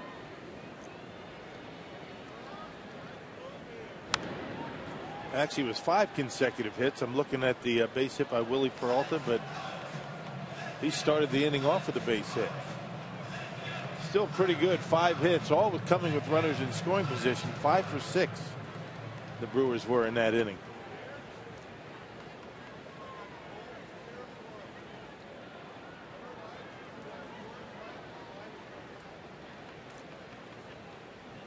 Two and 2 on Weeks. And that one's on the outside corner. Called strike 3. Godin with 2 up and 2 down in this fourth. Picks up his first strikeout.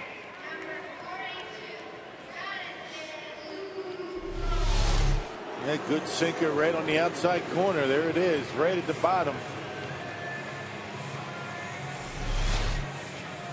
Well, the WPT Tour is back on Fox Sports Wisconsin. You can tune into the WPT Grand Prix de Paris presented by ClubWPT.com. Check it out on Sunday to see who claims the title in the City of Lights. Lucroy now with 2 away.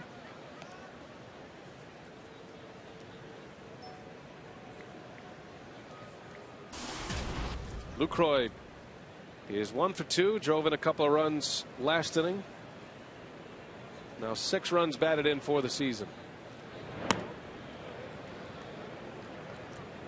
3 hits on Sunday, another hit tonight. And maybe a sign that Lucroy is getting his swing back together at the plate.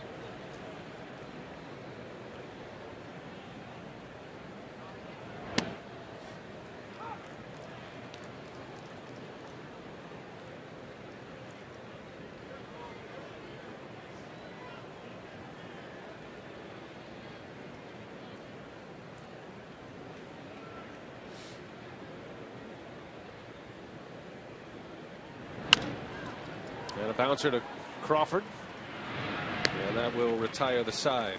Well, on a day that we remember Jackie Robinson, got sad news today. Longtime broadcaster, network broadcaster, spent 17 years with Fox. Pat Summerall, one of the legends of the industry, passed away today. He was 82 years of age. Called the Masters, Super Bowls, former NFL player, and one of the top broadcasters in the business during his time. He will be missed. Pat Summerall gone at the age of 82.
A reminder that the Brewers Community Involvement Initiative, known as the Community Achievers Award, will recognize residents throughout the state of Wisconsin each month during the season for displaying extraordinary efforts in their community. All adults and school-age children throughout the state of Wisconsin are eligible to participate in the Community Achievers Award program. Peralta back on the mound for his 5th inning, facing Angel Pagan to start it for the Giants, and there's strike 1. Back to the top of the order for Willie. He has given up 4 runs on 5 hits. 3 of those came in the 3rd, and then Brandon Crawford with a 2-out home run last inning in the 4th. High and tight. Peralta backs Pagan out of there. Well, that didn't miss by much. Wow.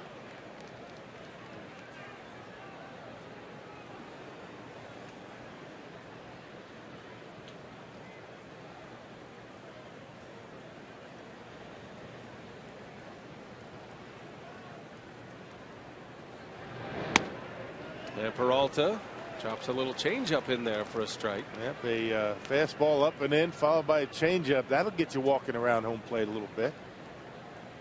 That'll get into that hitter's head. And what's next, right? That second pitch. And when you said didn't miss by much, You're not talking about the strike zone. Barely made the graphic, right? You're talking about the human being. Broken bat. Segura got to hurry. Look at this throw. Oh, not in time. Oh, wanted to ring him up. The safe call. He gave the deke. Tim Welke, first base umpire, looked as though he was going to ring him up, but then he gave the safe call. Very close. That was close. Segura, what a cannon to even make it close. Let's take another look. Yeah, eats him up inside, and check it out. I can't tell there. Wow. And that's bang, bang. That's with super slow-mo technology. Yeah, can't tell. I mean, you can't argue with the call. Tough to argue either way. So a base runner. Pagan leads off the fifth with an infield hit. And here's Marco Scutaro now.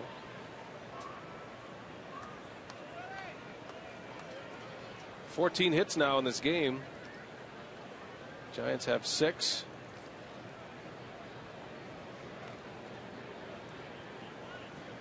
Yeah, Peralta, who got a double play last inning, could use one here. There's a lot of pressure on a starting pitcher when an offense gives him 8 runs in an inning. You would think it would be just the opposite. When a pitcher controls the rest of this game, and Peralta certainly doesn't want to allow the Giants to keep chipping away here. Well, he's looking for a ground ball, and that's what he's been doing so far tonight. He's only allowed 1 fly ball out. That was that line drive to Aoki back in the second off the bat of Gregor Blanco. Everything else has been ground balls. And he has 1 strikeout.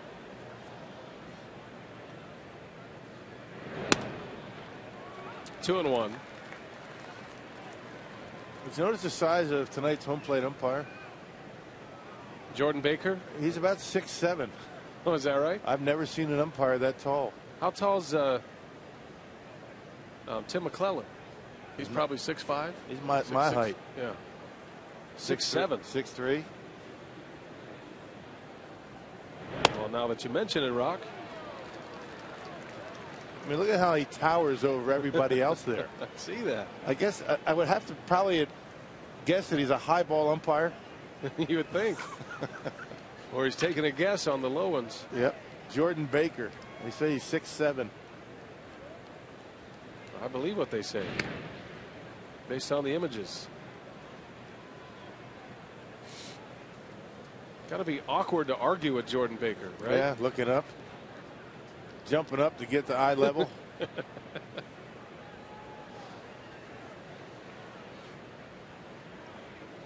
Now everybody else knows what Tommy Lasorda felt like. Runner goes, and Scutaro draws the walk. Interesting that Pagan would take off down 5 runs, but the walk to Scutaro, and now it's first and second with nobody out. That's what you didn't want. Yeah, take off on a 3-1 pitch. You figure it was a strike, then the hitter's going to swing and back you up. Hey, residents of Milwaukee, Ozaki, Racine, Washington, and Waukesha counties can purchase half-price tickets to the games against the Pirates and Cardinals April 29th through May 3rd. Some restrictions apply. Save 50% on tickets at brewers.com/5county. Quick visit from Rick Kranitz, the Brewer pitching coach.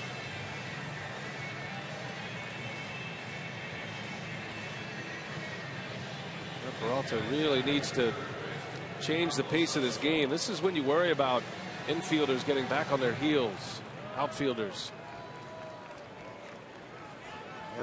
Now you got the tough part of this lineup coming up. An 8-run Milwaukee third. 9-4 Brewers, 2 on, nobody out for the Giants here in the 5th. The Brewers have just 3 wins this season, and none of them have been relaxed victories. As a matter of fact, 2 of them have come in extra innings. The walk-off sac fly by Lucroy on opening day, and then Sunday in St. Louis when Betancourt tied it in the 9th. And then Lucroy hit the home run in the 10th.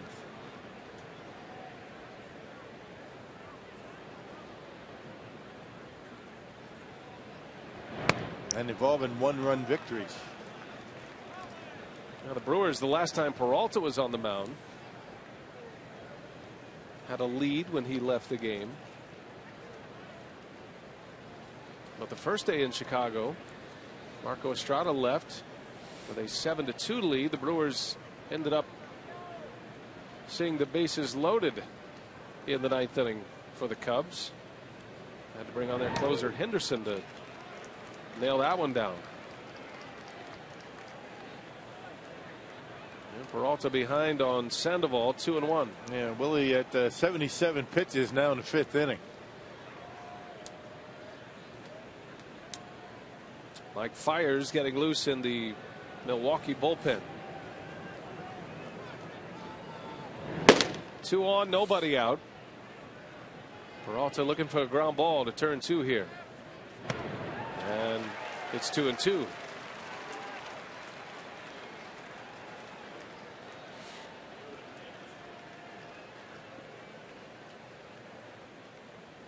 Sandoval drove in a pair of runs in the third inning. He doubled.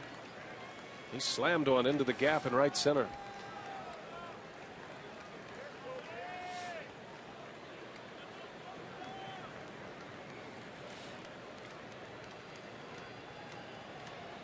Peralta deals a 2-2. Sandoval lines it to left. Ryan Braun able to cut it off, but this is going to score a run. Braun will hold Sandoval to a single. But another run is in for the Giants. It's now 9-5. Still nobody out. And Peralta's got to get through this fifth inning to qualify for a victory. I don't think Ron Reddick is too worried about that. But Sandoval stays back nicely and slices it down the line and left. And Ryan Braun able to get to it. That ball gets to the wall. Another run's in, and Sandoval's probably at second base.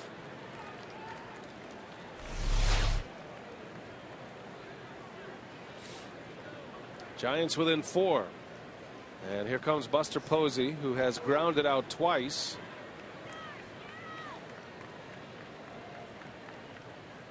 Both times to the shortstop Segura.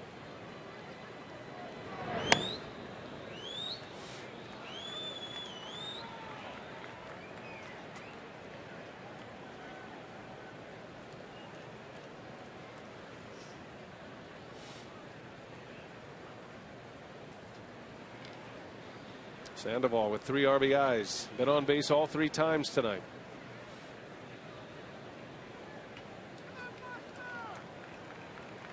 Well, double play still in order because Sandoval doesn't run all that well. He's still at first base. Most guys are going to end up at second on that baseball when he hit down the line. Brewers are content to trade a couple of outs for a run if Posey hits a ground ball.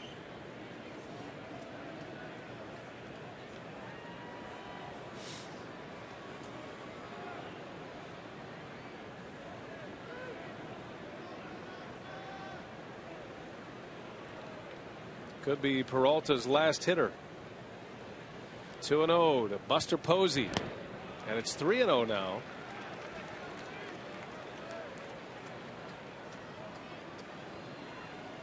Well, hard to figure. Giants scored 3 in the third inning to take a lead. The Brewers score 8 in the bottom of the third, scoring more runs in that inning than they have in a game all year. And now Peralta is grinding away here in the fifth. And that one's outside, ball 4. And the bases are loaded. And the Giants are going to bring up their best home run hitter, representing the tying run. And Peralta is out.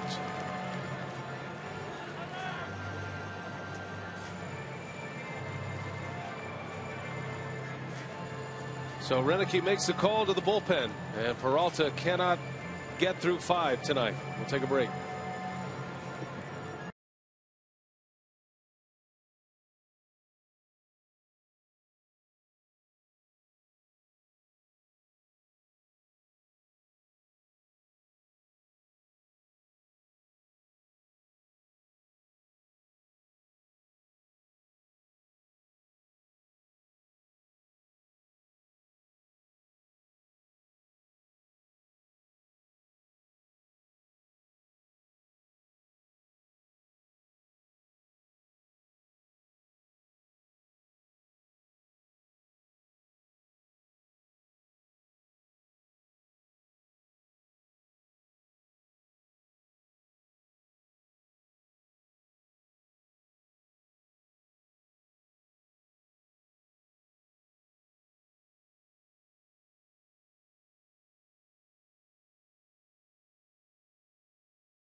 Still early, only in the 5th inning. The Giants are threatening here with the bases loaded and nobody out. And a reminder that this copyrighted telecast is presented by authority of the Brewers and may not be reproduced or retransmitted in any form. And the accounts and descriptions of this game may not be disseminated without express written consent of the Brewers Baseball Club. Well, a good crowd on hand tonight on a Tuesday night. All the players wearing number 42, honoring Jackie Robinson. And a lot of offense tonight. So now Mike Fiers is on to work in relief of Willie Peralta to try to settle things down here in the 5th. That bases loaded, nobody out. Fiers' second appearance out of the bullpen. He did make one start. Well, Mike Fiers, the changeup specialist, is looking to minimize the damage coming in with nobody out and the bases loaded. Fiers originally in the starting rotation, and because of all of the off days here through the first couple of weeks of the season, he was sent to the bullpen. Brewers essentially going with a 4-man rotation now with Fiers as the backup policy in long relief, and he'll get a long relief outing here tonight. Well, his first batter faced is a challenge. Hunter Pence, who has 4 homers this year, leads the Giants in home runs. He's up with the bases loaded. Fiers starts him with strike 1. Fiers with the curveball, the changeup, the 91-mile-an-hour fastball. Trying to get that baseball down, get a double play.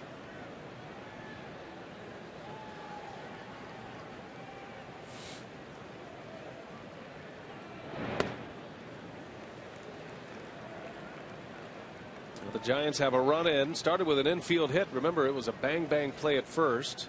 Scudero walked. Sandoval drove in a run with a single. And Posey just now drawing a walk on 4 pitches. And that sent Peralta to the showers. The 1-1. Pence takes a ball. 2-1 now on Hunter Pence.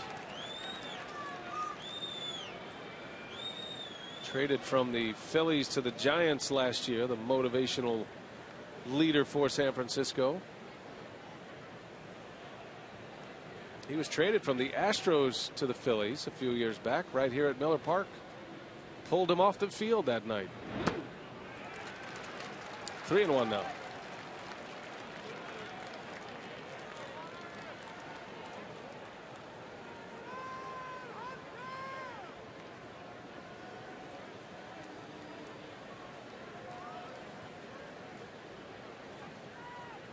Well, big pitch coming for Mike Fiers just into the game. Bases full of Giants and a hitter's count. Strike 2, just caught the corner. Pence was on his way. Well, maybe he is a low ball umpire. 6-7 up. And that ball did look low, below the knees for Hunter Pence. Yeah, Brewers might have got a break there.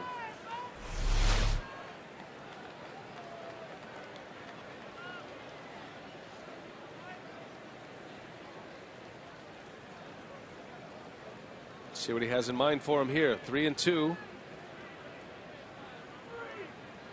And Pence, little soft liner right to Segura. All the runners freeze on the line drive, and there is the first out of the inning. And a big one for Fiers and the Brewers. Yeah, now you double play. Well, Fiers able to come back. Pence out on the end of the bat, and he got the soft liner.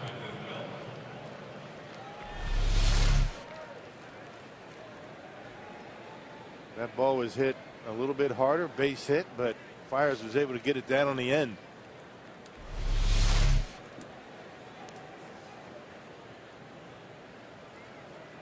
So 1 gone, and it'll be Brandon Belt. Good curveball in there for a strike. You wonder if it crossed the mind of Segura even briefly to drop that ball on purpose, you know, or act like he didn't make a catch in order to try to get 2 outs. I don't think so. It's a lot to ask. There's no infield fly roll on that particular line drive, even though it was a soft line drive.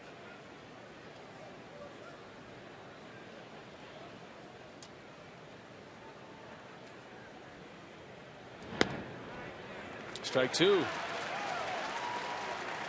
Well, Belt has been a struggling hitter. He did reach on an infield hit in the 4th inning. That snapped an 0 for 8 stretch at the plate.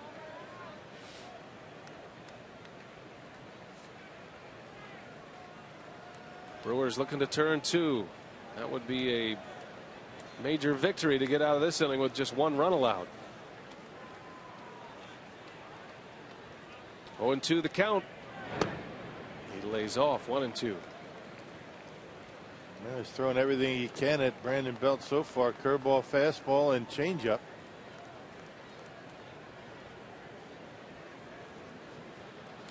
Changeup's his best pitch. Let's see if he throws it.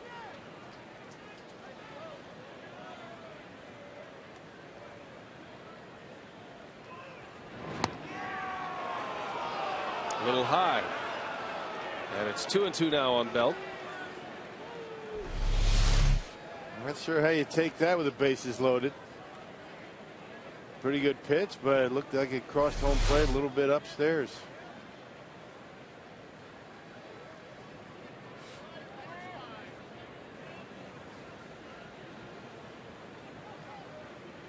Two balls, 2 strikes on Belt. Fires a long look in.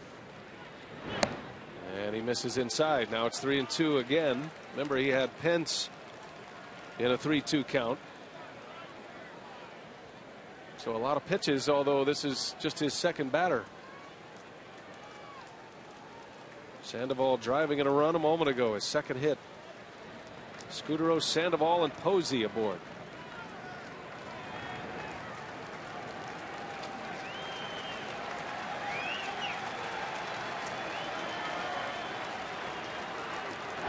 Belt stays alive, just got a piece. Fires a finesse pitcher, but he's another guy that doesn't have a big fastball but can rack up a lot of strikeouts. Yeah, do you dare try and elevate the fastball in this situation? You make a mistake and it's a tie game. Fire's trying to stay down in the zone, get a ground ball.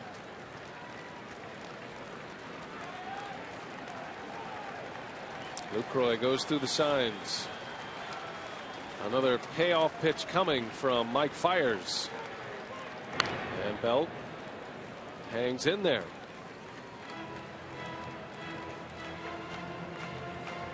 Now, Willie Peralta started this inning sitting on a 9-4 lead. Gave up an infield hit to Pagan. It was a close play at first. Really can't argue the call either way on that bang bang play at first base. Peralta giving up 2 hits and 2 walks in this 5th inning. And now Fiers, who retired Hunter Pence and is working on Brandon Belt.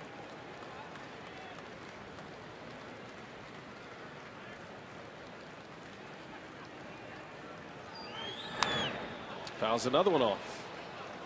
3 in a row he's fouled away on a 3-2 count.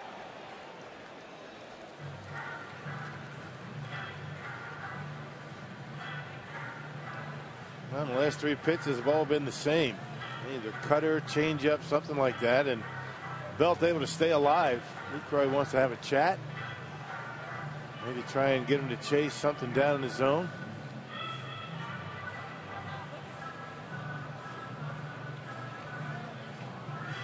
Belt was one of the Giants' best hitters this spring. He had 8 home runs this spring in 24 games. But then as the season began, he caught a virus, a stomach virus.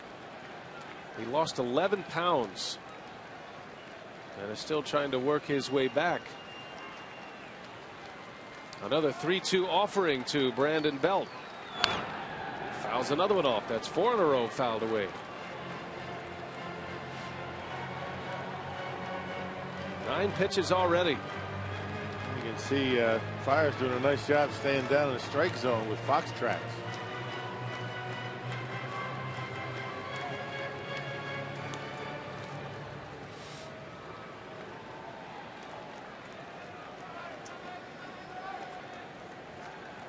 So Fiers will gather it up for one more. Pitch number 10 of the at bat. And Belt in the air, left field, well hit. Braun on the run. Braun reaches up and he makes the catch. The throw to third. Sandoval coming in. He's safe. A run will score as Braun makes a terrific play in left field for out number 2. Oh, that was just a nice battle right there. Once it got to 3-2, Fires gives him the curveball. It stayed up in the zone. And Ryan Braun able to track it going back about midway on the warning track and saving extra bases. You know, Braun was playing relatively shallow in left for Belt, the left-handed hitter. And Brandon Belt gave that one a pretty good ride. Makes it 9-6 Brewers. 2 runs in for the Giants. Well, that had big trouble written all over it. Nice play by Braun in left. So now here is Gregor Blanco, speedy left fielder, and he takes a curveball strike.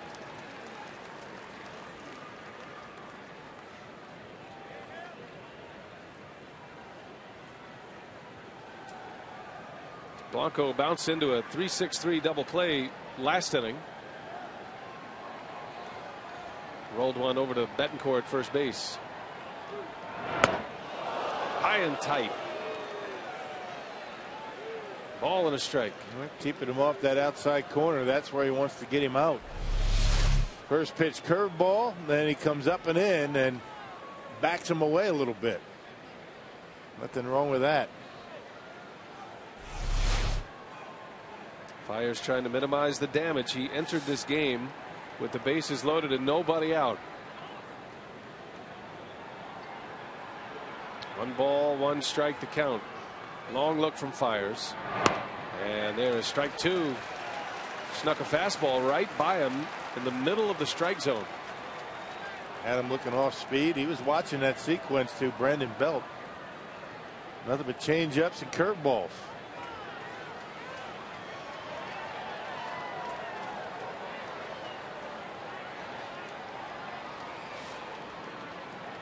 First and third with 2 away.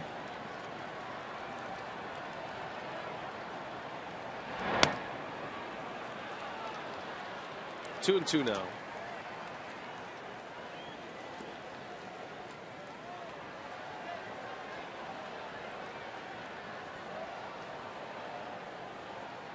Fires trying to survive this 5th inning. Giants have 2 in. Lucroy wants the curveball. 2 balls, 2 strikes to Gregor Blanco. And he hits it hard to right. Aoki is there. And a wipe of the brow for the Brewers. Fires comes in, minimizes the damage, but the Giants score twice, and it's 9-6.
and today. These two teams were off yesterday. Many of these players went and saw the new movie, 42. Here's a Carsoup.com email the booth question. Joel in Milwaukee wants to know, Jackie Robinson stole home 19 times in his career, Rock. Why don't we see more steals of home in today's game? I'm going to give you two answers to that. I think that the home run ball wasn't quite what it was back then that it is now. And the other thing is, how many guys do you see pitch out of the windup with a man at third base? You hardly ever see that. You see guys working out of the stretch, which means you're really not going to be able to get that kind of jump. And in the era of the long ball, you certainly don't want to make it out that way at home plate. A lost art, the steal of home. Well, here we go to the bottom of the fifth. Excruciating inning in the top half. As Peralta struggled, he could not finish. He ends up allowing 6 earned runs tonight in 4+ innings. Brewers had a 9-3 lead after 3 innings. The Giants have tacked 3 on. Chad Godin came in relief of Barry Zito, and he's done a nice job. He has retired all 4 batters he's faced. He has a strikeout, facing Alex Gonzalez to start this bottom of the 5th. Brewers brought 12 men to the plate in the 3rd, scoring 8 runs. Not just a season high for an inning, but a season high for a game for Milwaukee this year. And they need to tack on some more. Starting to look like that, isn't it? Giants continue to peck away.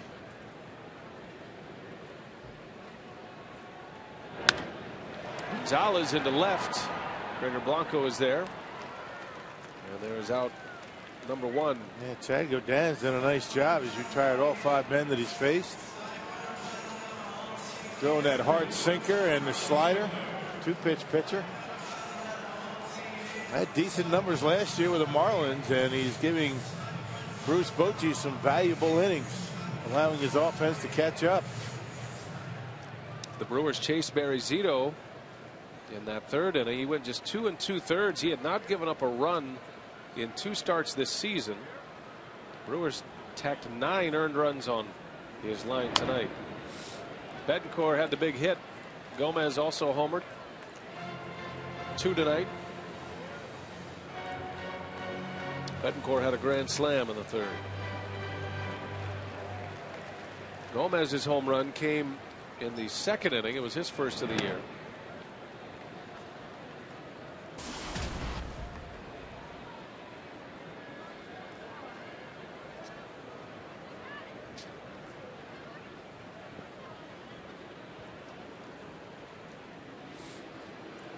Gomez is 2 for 2 tonight. 2 runs scored. Drops a bunt down over to 3rd. Sandoval barehands. The throw is late. That was a great play by Sandoval, but Gomez just too fast, and it's an infield hit, and 3 more hits tonight for Gomez. Yeah, all he has to do is get that ball on the ground, unless he hits it too hard.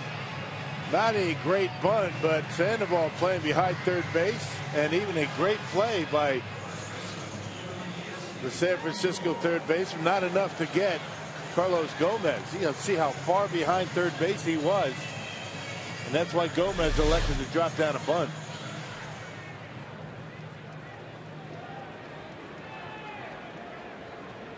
So here is Betancourt now. 1 for 2 with that grand slam. And there's strike 1, and Mark Concannon, a guy like Ricky Weeks, never had a grand slam in the big leagues. Betancourt now with 5 in his career. Get this, BA. He's got 5 grand slams out of 68 career homers. He has more career grand slams now than Al Kaline, Joe Morgan, and Frank Thomas, who had 4, and Tony Oliva, who had 3. Uni among the all-time big boppers right now. Absolutely. Those names all fit together well. Nice.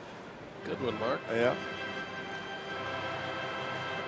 Well, Betancourt had a home run in the postseason when he was the Brewers shortstop back in 2011.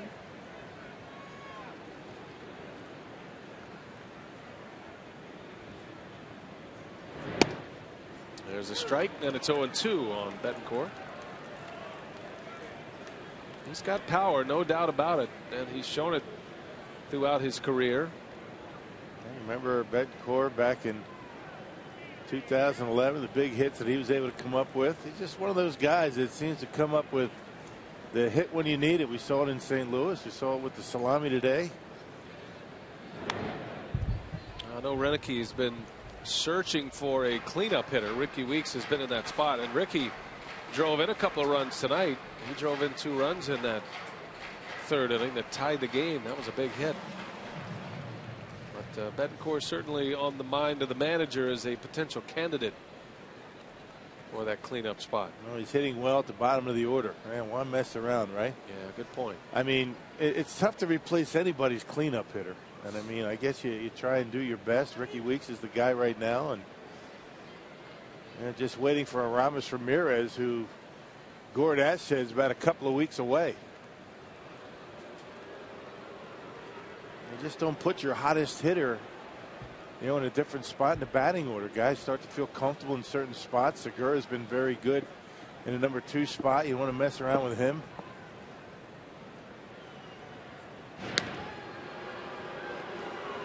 And with Corey Hart and Ramirez out of the lineup, there's your 4 and 5 hitters, and there's no team that can replace that production. Good to see Corey Hart at the ballpark today. Was getting checked out by the Brewers team doctor. He's been rehabbing in Arizona.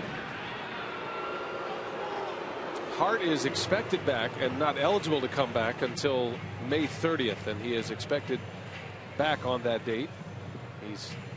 He was hoping to be back earlier. The Brewers actually had to extend Hart's stay on the DL. They had to transfer him from the 15-day DL to the 60-day DL to make room on the roster for Blake Lally. Which I think is a good move anyway. Slow him down a little bit. Don't have him rush back, injure himself again.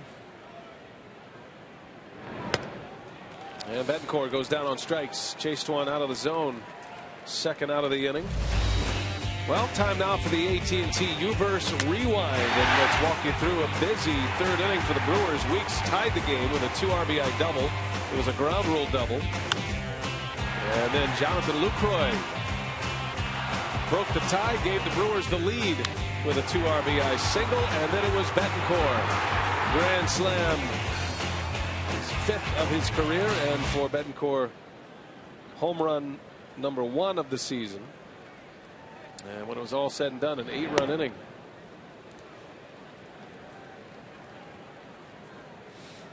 Giants scored 1 in the 4th, 2 in the 5th. Fires came on to minimize the damage in the 5th, and now he's batting for the first time.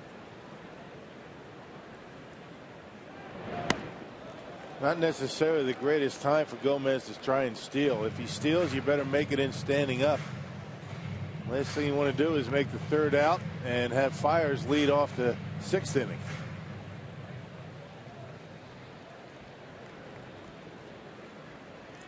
Fires will be asked to give Renicky a few innings here today. Has a chance at a victory if he can keep the Giants down.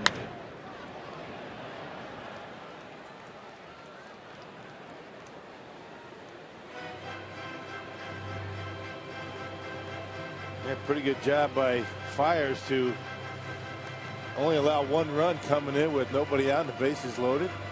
Yeah, and outstanding work. Hunter Pence at the plate. Retired Pence and Belt, and Blanco lined out to end the inning. Belt had the sac fly, the 2nd run in the 5th. Yeah, Fires down on strikes. So the Brewers get a bunt single from Gomez, his 3rd hit of the night. Go down a couple of scoreless innings now.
In the San Francisco Giants, Gene Segura has had a nice day defensively. And rock a look at tonight's Jimmy John's freaky fast delivery of the game, delivering with a glove tonight. Yeah, he just continues to play good solid defense up the middle, going in the hole with that big arm and showing the range back up the middle. Well, he has impressed. We had Gordash on in the third inning, and he has surpassed any expectations that the Brewers had for him at this point at shortstop.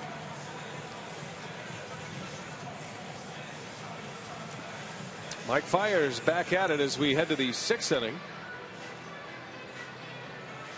9 runs on 9 hits for Milwaukee so far. They've they've committed 1 error. And the Giants with 6 runs on 7 hits.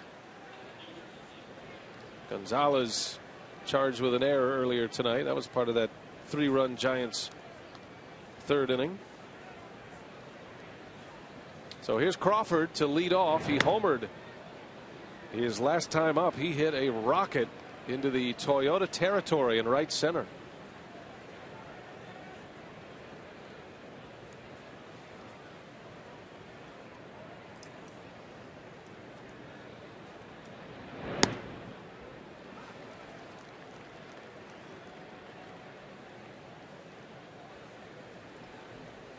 Ball and a strike on Brandon Crawford. Crawford with 2 hits tonight, scored a couple of runs, reached on an infield hit in the 3rd and then hit 1 out, his 2nd home run of the season. Hey, you don't want to make any mistakes with this guy down and in. He will hurt you.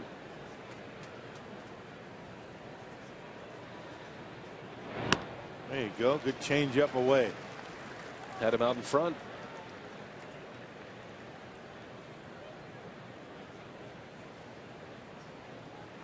Crawford now has a 9-game hitting streak. Has 11 hits in those 9 games as well. Got him in on the hands. Braun makes the play for out number 1. Well, you know, this is a big opportunity for Mike Fiers.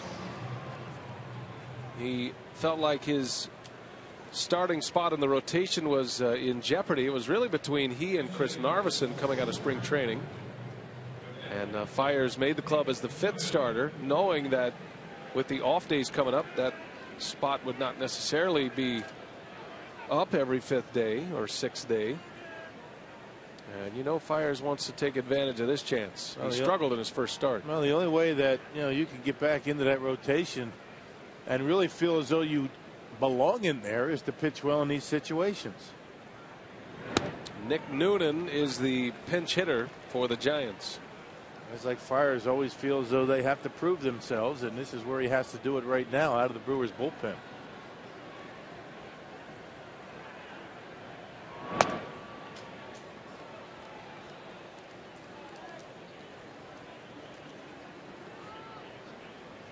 Now we saw Noonan in the spring quite a bit. He had a good spring for the Giants, made this club. Just 23 years of age, primarily being used off the bench, and he has hit well off the bench for Bruce Bochy. And we've talked a lot about how difficult that is, and it's evidenced by what the Brewers have off the bench right now. And Davis is struggling to find his way in that role. Josh Prince, Logan Schaefer. Noonan has 7 hits off the bench, and he lines that one into the gap in left center. Gomez cuts it off. Noonan will be held to a single. And Noonan now 3 for 6 as a pinch hitter. So Noonan is aboard with 1 away.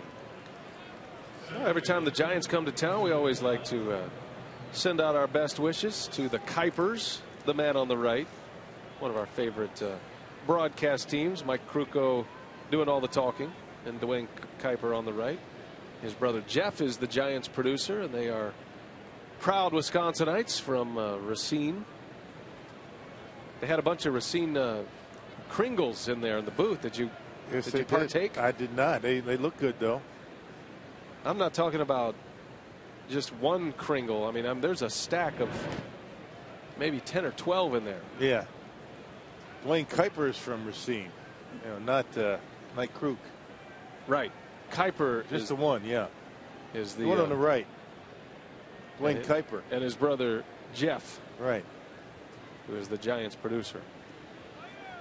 Good guys. A lot of fun to be around.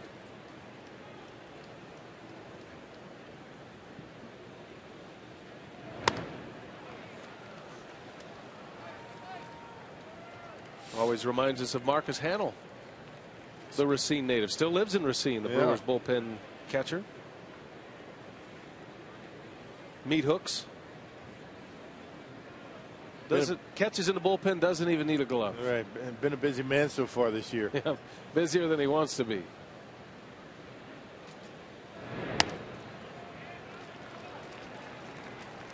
Now it's 3-0 on Angel Pagan.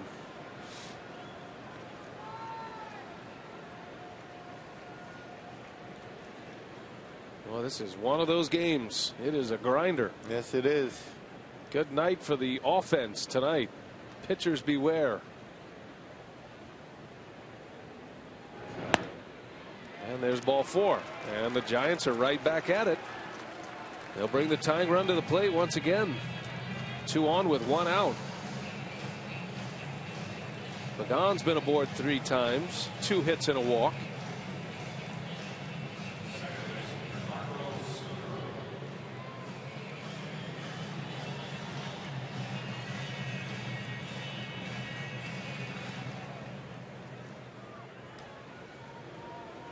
So here's Scutaro now. He scored twice. He's reached on a walk and a fielder's choice. He's hitless though.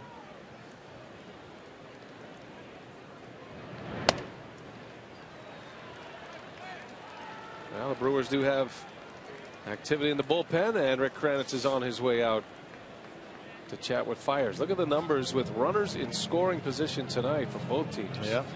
8 for 13, not too bad, but yeah, that's the way the Giants score their runs. They don't hit many homers. They've got 8, including the one hit by Brandon Crawford tonight. And they've been able to score some runs. They're second in the National League in team batting average, as Brandon Kitzler starts to get loose.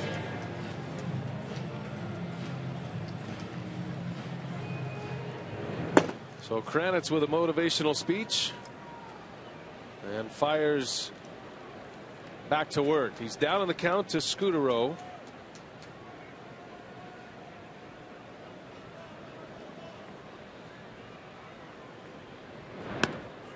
One of the toughest outs in postseason history last year. Scutaro hit .500 in the NLCS against the Cardinals. Was the NLCS MVP.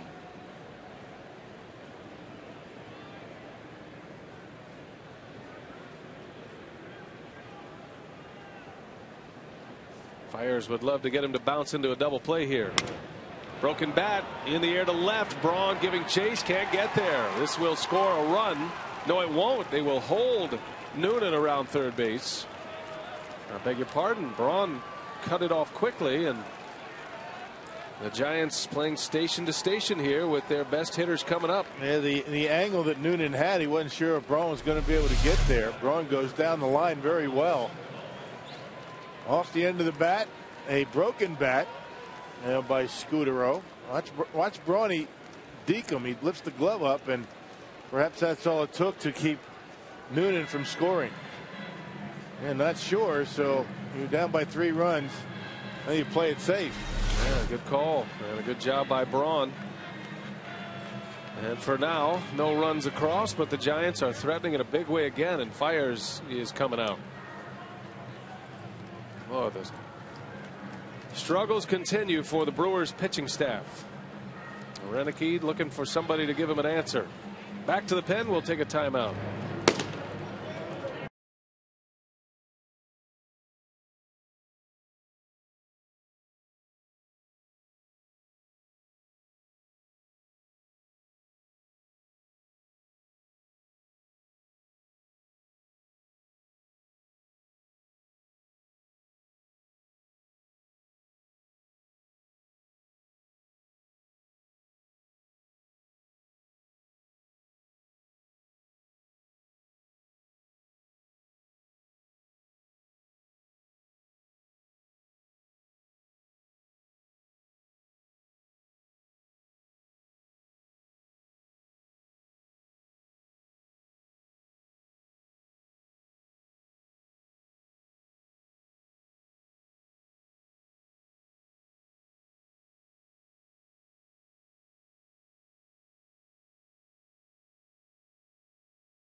and had a 9-3 lead after 3 innings, but the Giants chipping away. They are now within 3.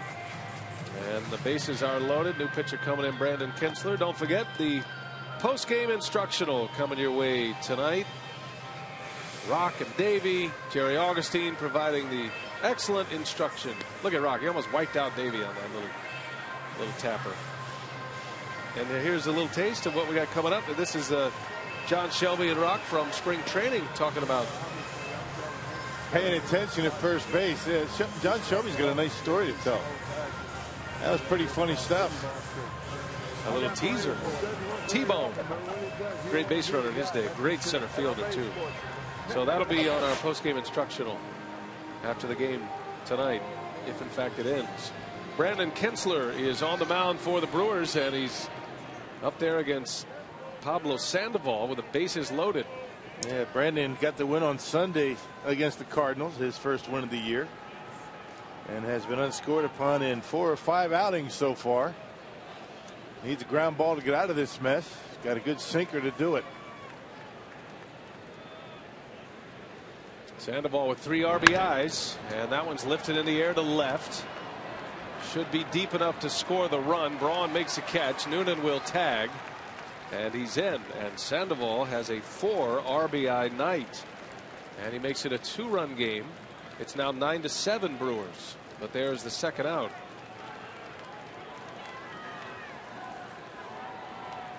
Sandoval makes good contact. He's a very difficult hitter to walk, but very rarely strikes out. That's a combination that you don't see a whole lot.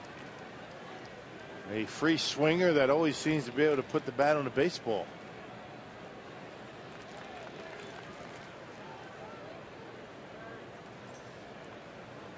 Well, here is Posey now, who was Willie Peralta's last hitter. Kinsler did a nice job on Sunday. He was a big part of the Brewers' victory on Sunday, coming out of the bullpen. He actually got the win on Sunday.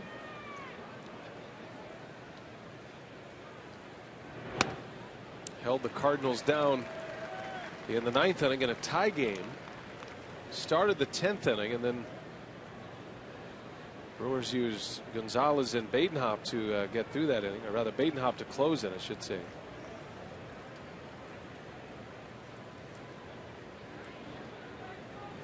Ball and a strike. Posey takes strike 2. Outside corner. Well, Buster Posey loves hitting here. This is updated after his 0 for 2 tonight. Posey still hitting .462. Only Johnny Peralta with a higher batting average at Miller Park. Aaron Hill, by the way, they just put him on the disabled list with the Diamondbacks. Got a broken hand. 1-2 pitch. Posey doesn't bite.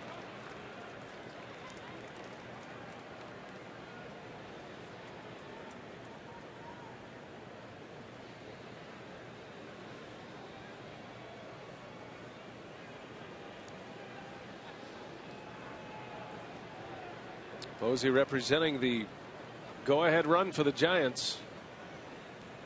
2 on, 2 out, and the 2-2 pitch. Posey gets sawed off. Kinsler coming right after him with a fastball. And that fastball, when he puts it there, just eats up that right-handed hitter right on the handle.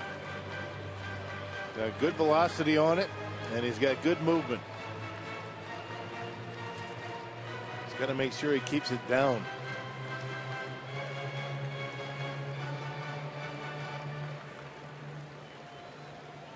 To go along with that high batting average, Posey in 7 games at Miller Park prior to tonight, 15 RBIs as well. Been a tough out here. That's in the dirt. Skips away from Lucroy. Not far enough for the runners to advance.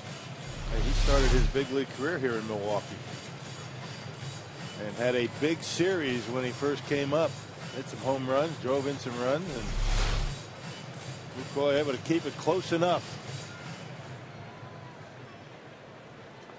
For his rookie year in 2010, he was the rookie of the year. And that gruesome ankle injury in 2011, missed most of that season. came back to win not just the comeback player of the year, but the MVP and a batting title last year. Runners go. Posey swings and misses. Kinsler challenges the slugger with the high heat and gets out of the inning. The Giants get one, but the Brewers still lead.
Clements' famous racing sausages here at Miller Park in the 6th inning. Hey, come out to Miller Park as the Brewers host the Cubs this weekend. For tickets, call 414-902-4000 or visit brewers.com. Chorizo, big day for Chorizo today. He's off to a good start. I'm glad you came back with that. I thought you mailed that in a little bit, and then you read the promo, and then you came back strong.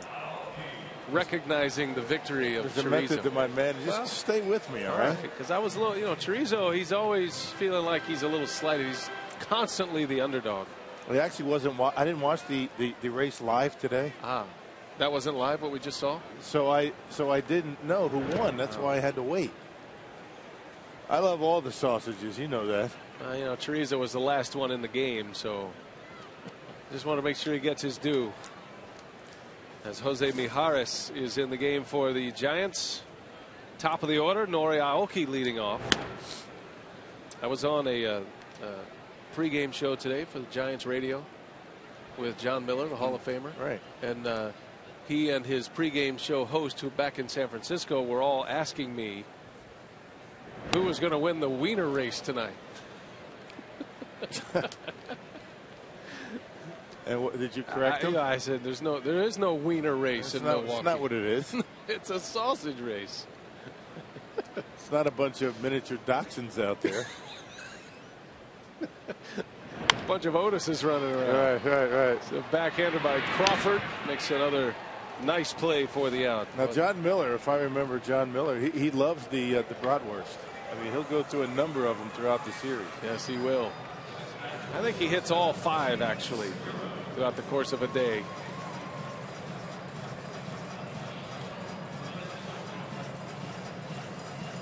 The lookalikes, Mijares and Pablo Sandoval. Mijares, the former Minnesota Twin, split time between the Royals and the Giants last year.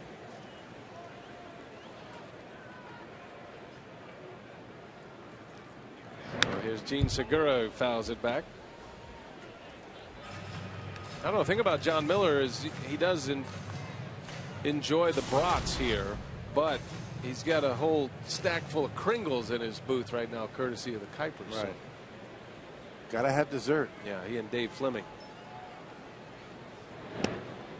Tough to get time with John Miller, though. There's a little bit of a, kind of a Hall of Fame corner here with Bob Uecker and John Miller. John Miller inducted a couple of years ago. There he is, legendary. The Golden Pipes. A great guy, too. He's one of the funniest guys. Yeah. Segura, that's through, a base hit. And 2 more hits today for Gene Segura.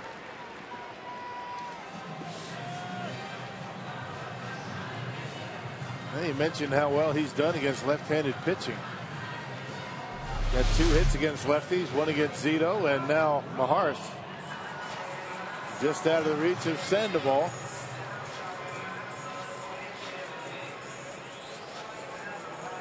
And Segura, the league's leading hitter, with 2 more hits tonight. He is 2 for 4.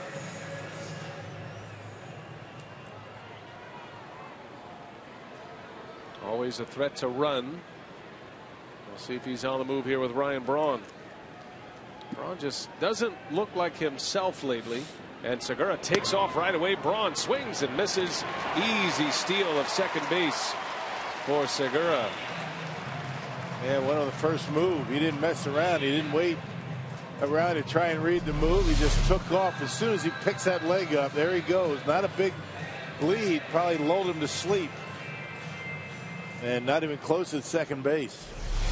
Segura's first steal this year. The Brewers are 6 for 7 in stolen base attempts this season. Aoki has 3 of those. Segura has been a big base stealer in the minor leagues throughout his career with the Angels, coming up through the system. And many expect him to be that kind of player in the big leagues. So Braun a chance to drive in a run now with 1 away. And it's 0-2. Yeah, Ryan just not 100%. He's having a tough time. That neck's still bothering him, and missing pitches that he ordinarily will drive off the wall out there in right field. That pitch away. You can see the look on his face. He says, not sure what I can do about it. I know I should be hitting it, but I'm not. And he knows he has to be in the lineup as well. Missed 3 games with a neck injury on the last homestand. No balls, 2 strikes on Braun. His home run on Sunday came to right field. And it was a big one. Braun led the team in home runs last year. Led the league in homers as well. Powerball home run leaderboard, courtesy of the Wisconsin Lottery. Gomez is homered tonight, his first after a 19 homer season last year. 0-2 to Braun. Segura at second base, and Braun strikes out, and he's 0 for 4. Well, you can just tell he's starting that bat a lot sooner than he ordinarily does because of that neck. Not able to wait back and use those quick hands. And Mijares able to get him with a slider. Ryan committing himself a little earlier than he normally would. And because of that, he's swinging the pitches out of the strike zone.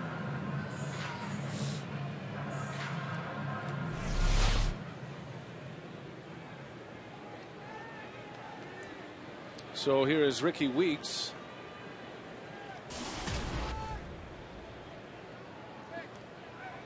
And a pickoff play at second. Segura just back, maybe a better throw, and they've got a chance at him. And Scudero playing Ricky Weeks up the middle and pretty close at second base. Ricky Weeks had a big hit in the third, drove in 2 runs with a double.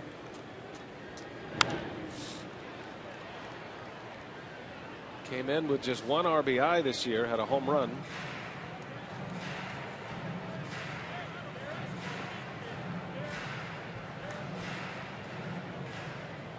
Weeks driving in a pair. Zito had gotten him to 2 strikes. Had him in a 3-2 count, and Weeks tied the game up. Giants led 3-1 at the time. And that one's in there for a strike. Take you back to the 3rd inning. Ricky Weeks on a cut fastball by Zito. Turned it around. A 3-2 pitch, hits the chalk line down the left field line and scores a couple of runs. The ground rule double. 2 RBIs for Weeks. 1 for 3 tonight. Got a chance to pick up another one here.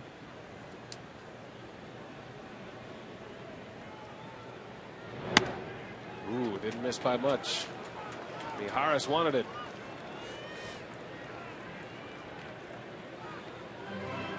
Fox tracks saw it the way Jordan Baker did. Guess you take it because you can't do much with it. That was a perfect pitch.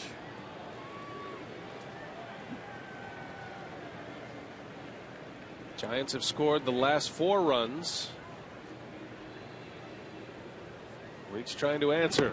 That one's down and in. 2 balls, 2 strikes.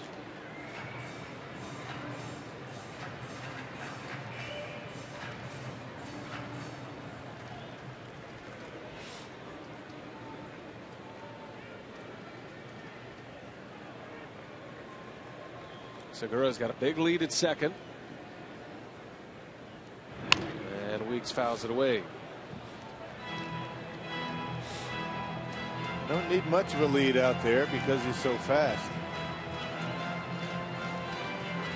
Looked like he had a notion to try to steal a base. I don't know if he would do that or not. Certainly would know that he could make it. Sandoval's very deep at third base, which might have something to do with it. And the 2-2, and it's upstairs, ball 3. Sometimes you'll see guys try to steal third in a spot like this. Maybe they get a throwing error. He better not get thrown out, though. Right. Never make the third out at third base. That's the key. Well, he has brought Sandoval in a couple of steps. Just the threat that he might run. Payoff pitch. There he goes. And a swing and a miss. Weeks down on strikes. And the side is retired. 9-7 Brewers. We're on our way to the 7th inning.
Wisconsin is brought to you by the Wisconsin Lottery, reminding you to please play responsibly. And by Miller Lite. It's not just a good time, it's Miller time. Down in the 3rd Ward and the public market. That's a great place to hang out in Milwaukee. Cold night in Brewtown tonight. Brewers lead 9-7 against the defending world champs. Segura's had a big night. Stellar defensively at short. He has 2 hits as well. And as we head to the Giants half of the 7th inning, John Axford is on the mound for the Brewers. Well, John Axford and Rick Kranitz, Lee Tunnell, have been in the workshop the last few days and trying to work on his mechanics, and they say his mechanics are much better. He actually pitched on Saturday against the Cardinals in St. Louis and threw a perfect 7th inning, 3 up, 3 down. On here in the 7th. There's Lee Tunnell, the bullpen coach. He's the man responsible for turning Axford's career around in the first place prior to his arrival to the Brewers. He found a mechanical flaw in Axford back then and was able to get about 4 or 5 miles an hour from the 6'7" Axford, and he's hoping he found that flaw once again. We'll see. First man up is Hunter Pence, and there's a slider for a strike. That's really been the pitch. That was the pitch that turned his season around last season. After blowing 9 saves to lead the major leagues, Axford actually saved 13 out of his last 14 last year as the Brewers fought their way back into the race. Man, it was a slider instead of the curveball. Axford able to throw more strikes with the slider.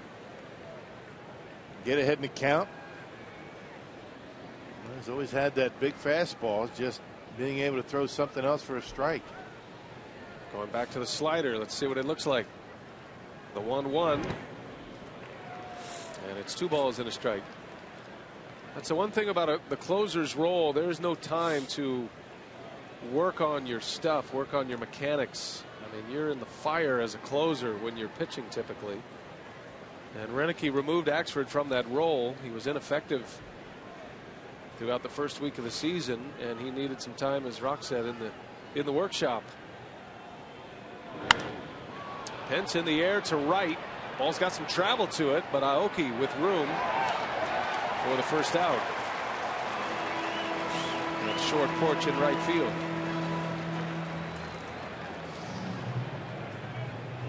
Aoki plays very deep, didn't have far to travel for that one.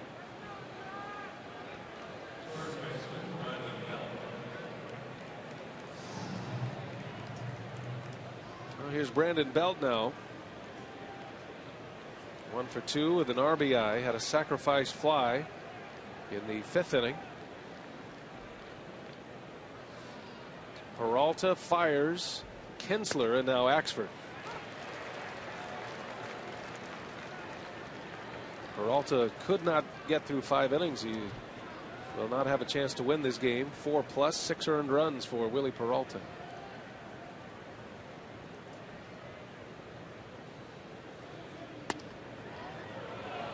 Well, there's a good fastball there. Just missed.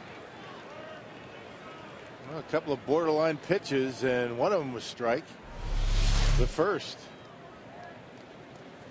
This one may be a little bit low. Good effort by Lucroy to hold it at the knees. That was the curveball from Axford. 2 balls and a strike now.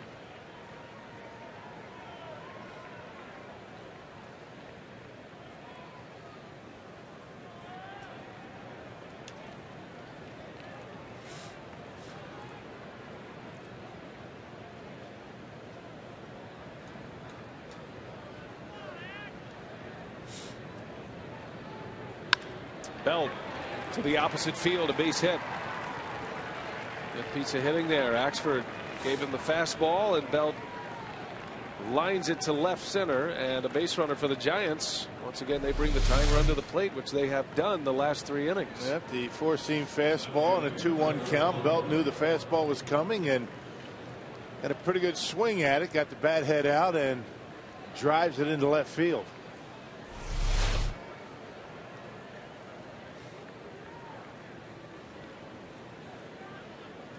Axford down at the bottom of the order, probably by design, facing Gregor Blanco now, and there's a strike. Dropped a curveball in there.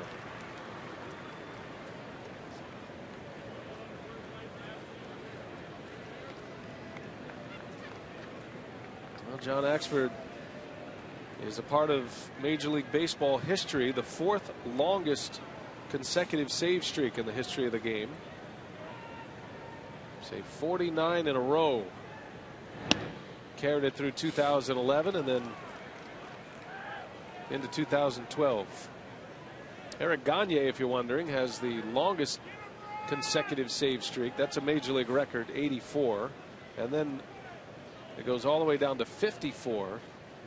Tom Gordon, Flash Gordon, and then Jose Valverde, who did it just a couple of years ago with the Tigers, 51.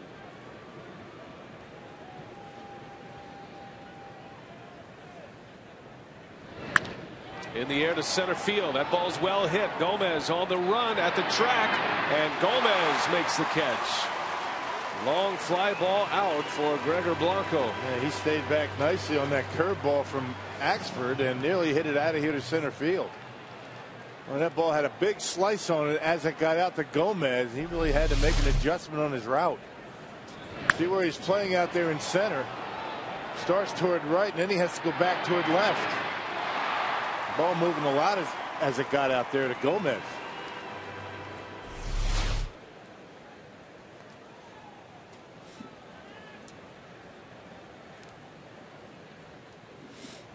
So here is Axford with 2 gone now. Great to have you with us tonight. It is Jackie Robinson Day in Milwaukee today. Yesterday across baseball, and for those teams that didn't play yesterday, getting a chance to honor the legendary Jackie Robinson. There goes the runner, and the pitch outside, throw to second, on the bag, not in time. Belt steals second base.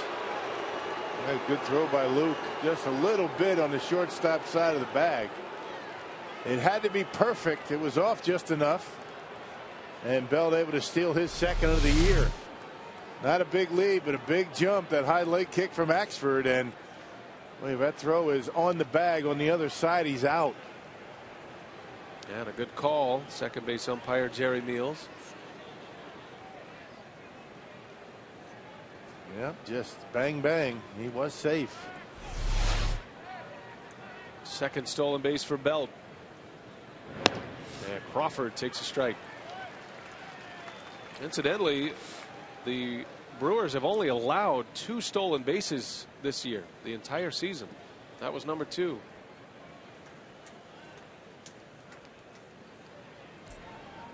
And 2 have been caught. 2 outs. Tying run at the plate for the Giants. Each club with 10 hits. And Belt bangs one into the ground right to Betancourt, and that's a scoreless inning for John Axford. Confidence rising for the Axeman. We head to the bottom of the 7th, stretch time at Miller Park. Lucroy, Gonzalez, Gomez will start it when we continue.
Giants 9-7, and teams across the league commemorating the life and career of Jackie Robinson today and yesterday. Both the Brewers and the Giants wearing the 42 jerseys tonight. So tonight on our AT&T Twitter poll, we ask you, what is the most remarkable about Jackie Robinson's career? Now, 11% said him winning Rookie of the Year, 6% said his MVP season, 4% said his entire body of work being elected to the Hall of Fame, and overwhelmingly 79% his social impact. Impossible to put into words, B.A. and Bill, what he has meant to baseball and really all of professional sports. Yeah, no question. And certainly baseball is proud to call Jackie Robinson one of their own, but his impact he had on society, he's a A true American hero. Yeah. Not just a baseball hero. Yeah, not just sports. You're right.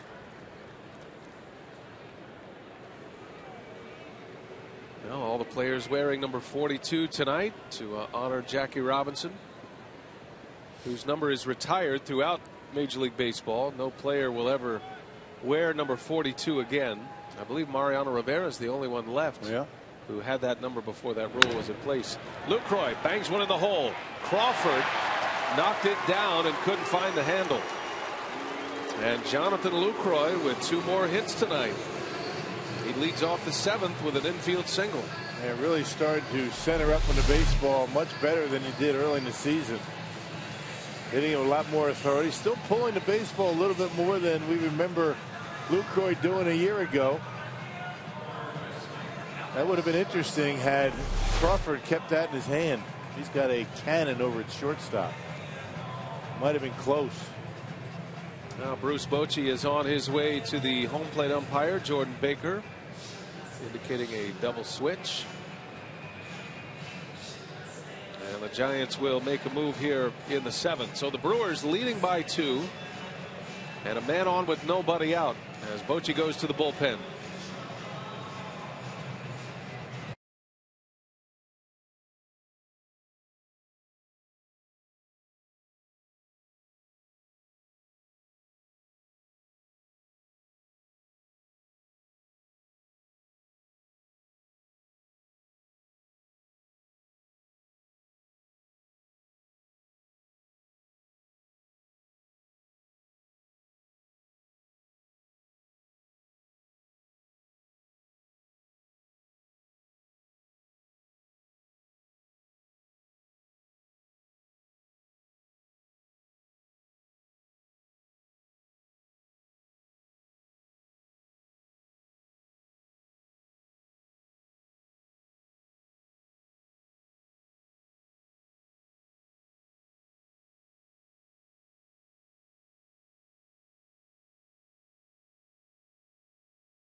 First game of this 6-game homestand.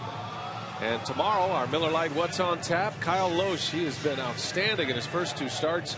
He's making a bid for his first win of the season. He'll match up against Ryan Vogelsong, who is off to a shaky start this year. He and Matt Cain are going through their early season struggles. And yet the Giants, primarily because of their offense, are out of the gates 9-4 this season.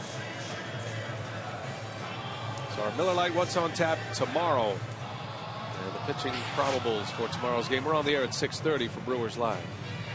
So a double switch here. Joaquin Arias will come into play short. And he'll lead off the 8th inning.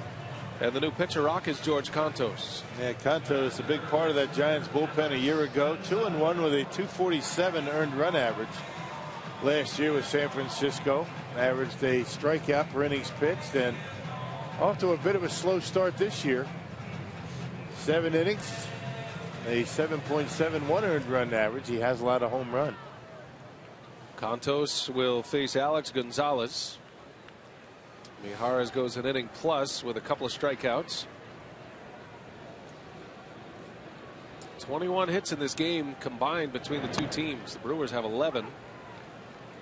Lucroy has 2. Carlos Gomez has another 3-hit game. That's back-to-back 3-hit games for Gomez, who is on deck.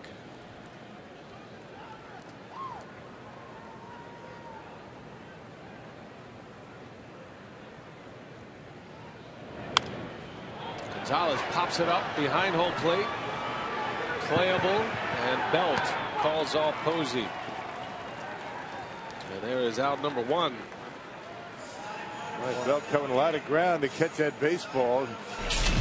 You see most catchers grabbing that one. Not today. No, Carlos Gomez continued to swing the bat well. Curveball from Zito hits foul ball. Home run for Gomez. And a couple of more base hits. A base hit to left and a bunt base hit back in the 5th inning. Gomez 3 for 3 with a couple of runs scored. At the plate, presented by Wendy's. Gomez with 6 hits the last 2 games. That home run in the second was his first of the year. Gave the Brewers the lead. Gomez pops this one up. Shallow right center. Hunter Pence will make the call. And there is out number 2. So Contos has come in and gotten 2 quick outs. And that'll bring up Uni Betancourt, who has the big swat in this game. A grand slam back in the 3rd inning. Brewers scored 8 runs in the bottom of the 3rd. The largest inning of the year. It is the largest output in a game for the season. The Brewers had scored 7 runs once this year as their highest output. That was back in Chicago last Monday, and they scored 8 runs in 1 inning.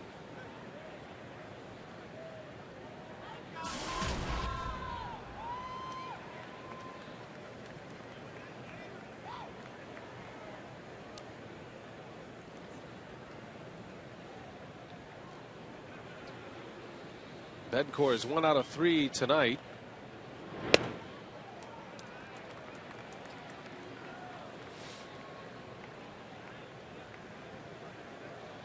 Played a lot of different positions already. He played a lot of second base last year with the Royals. But this year for the Brewers, he has played first and third and a little bit of short, which is his natural position. Betancourt pulls one foul. I believe he had made up his mind he was swinging there. That's tough to pull a pitch that far foul. Yeah, not many guys you see that, play short and then play first. He's looked good over at first base. Matter of fact, every one of the guys that Ron Rennick has put over at first base has done a very good job. Betancourt started a nice 3-6-3 double play in the 4th inning.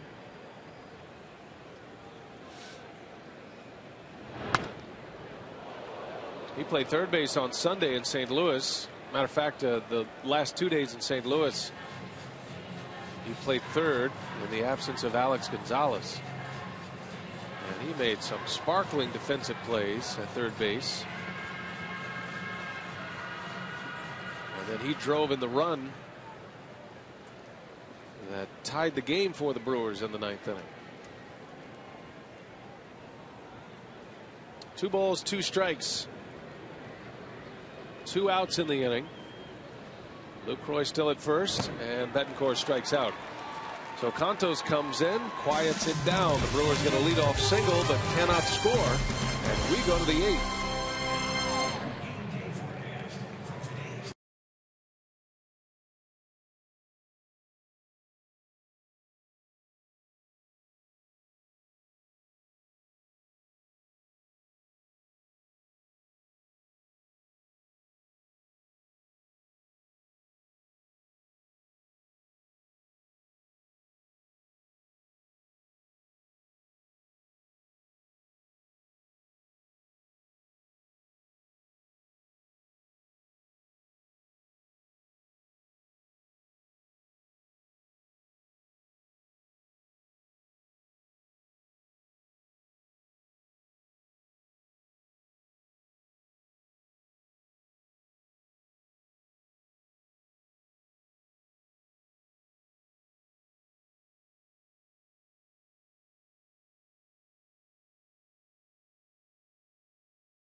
Giants 9-7. We go to the 8th inning now. Don't forget, check out FoxSportsWisconsin.com. Paul Immig has all the information you need to get ready for the NFL Draft, which begins April 25th. Check out his stories today and every day on FoxSportsWisconsin.com. So the next man up will be Tom Gorzelany, as Renicky has gone deep into his bullpen today. After a day off yesterday, everybody's ready to go, but Gorzelany follows John Axford, who just worked a scoreless 7th inning. Yep, has had 6 consecutive appearances without allowing a run. He allowed the only run of the game of the year this year. That was his debut on April 2nd against the Rockies. Has been a very dependable left-hander out of that bullpen for Ron Renicky. They figured Gorzelany, and then perhaps Jim Henderson to close it out. Gorzelany, the 5th pitcher used by the Brewers tonight. Peralta then fires. Kinsler went 2/3 of an inning. Axford a scoreless 7th, and now Gorzelany is on to work. Brewers have 2 left-handers in their bullpen. Michael Gonzalez is the other. More of a matchup pitcher. Renicky hoping Gorzelany can get him through the 8th. Joaquin Arias will lead off. He came in on the double switch last inning, his first plate appearance.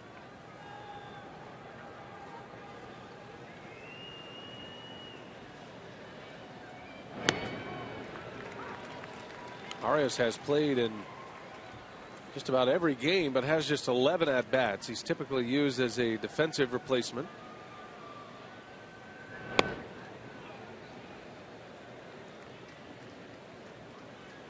He was the man at third base when Matt Cain threw his perfect game. He made the final out at third base, and it was a great play. But it wasn't the best play of the day that day. Gregor Blanco, and a diving catch in right center field. Matt Cain's perfect game against the Astros. Brewers get to see him on Thursday. Arias into left field. Got it on the barrel, but right to Braun for the out. Good start for Gorzelany as he goes back to the top of the order now. Yep, any sign of trouble for Gorzelany, and the Brewers have Burke Badenhop, the right-hander, getting loose in that bullpen. There he is, number 42. Yeah, easy to spot.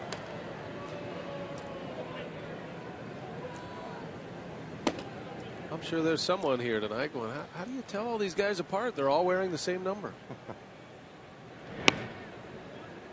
Once a year they do it in baseball. I think it's a great thing. Yes, it is. Players are honored to wear that jersey as well. There's something special about a number, and especially when it's Jackie Robinson's number and you get a chance to wear it for a night.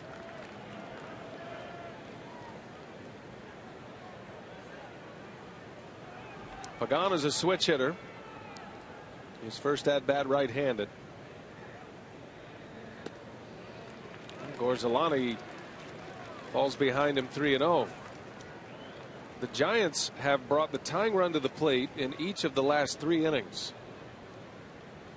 At one point the Brewers led 9-3.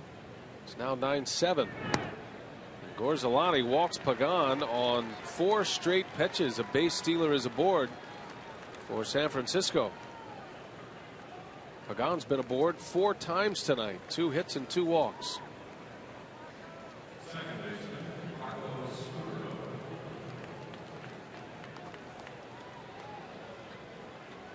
And that'll bring up Scudero now.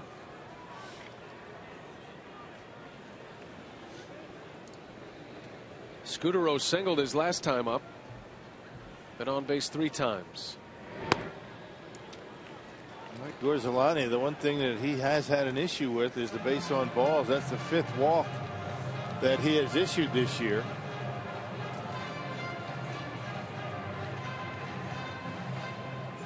He's given up only 2 hits, but he's walked 4. That's something you can't get away with too often late in the game. especially when a walk brings the tying run to the plate.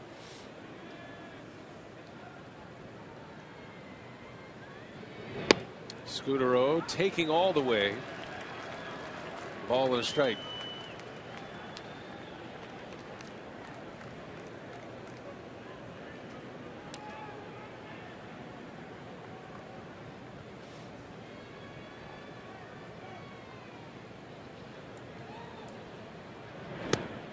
He pulled the string on him. Had a good hitter way out in front, and it's 1-2 now. A changeup from Gorzelani, a dandy. Yeah, really good arm action on it. Has a little bit of a sink as it gets to that hitter. You see that reverse rotation, and way out in front. Well, now what does he do with him here?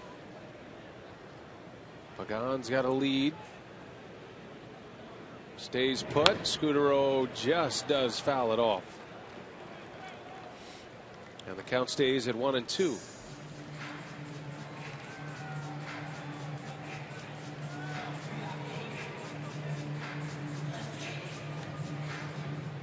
Scudero got off to a terrible start.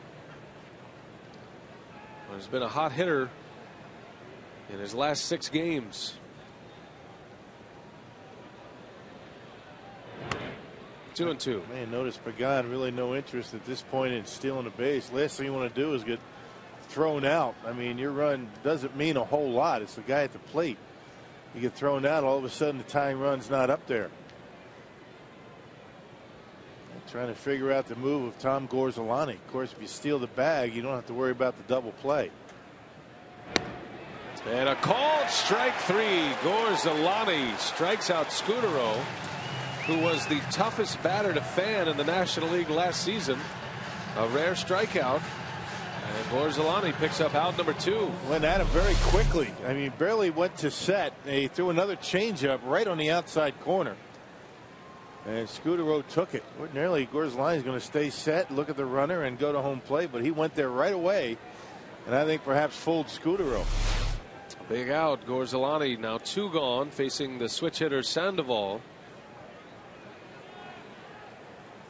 His first at-bat right-handed. He's had a big night tonight. And a strike, a fastball from Gorzelani. Yep, so turn him around, have him hit on a different side. It might be Gorzelani's last hitter. Got a couple of right-handers coming up.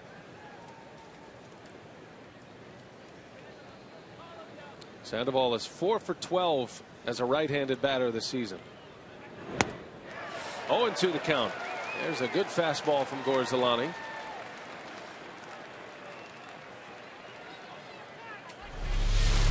And the home run swing, pitch up in the zone, and Sandoval trying to hit that one in Lake Michigan.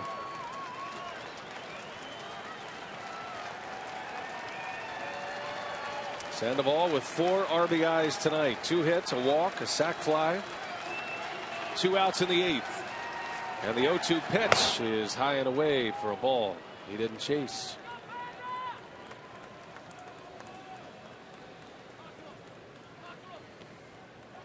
Those are the splits for Sandoval this year. A lot more at bats against right-handed pitching.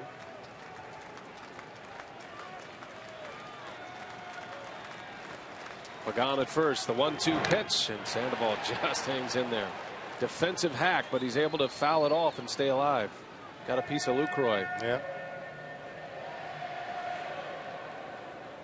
That's a good breaking ball from Gorzelani, a slider. Put in a good spot, got Luke right on the elbow, the throwing arm. I don't know if Pagan can see that or not, but if there was ever a time to try to steal a base, I can't imagine Lucroy has much on it. That wouldn't be fair. Just don't tell him for now.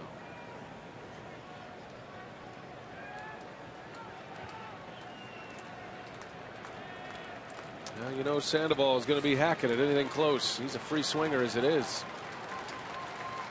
Got to make a big pitch. 1 ball, 2 strikes. And Sandoval just fouls that one away. In and out of the glove of Lucroy.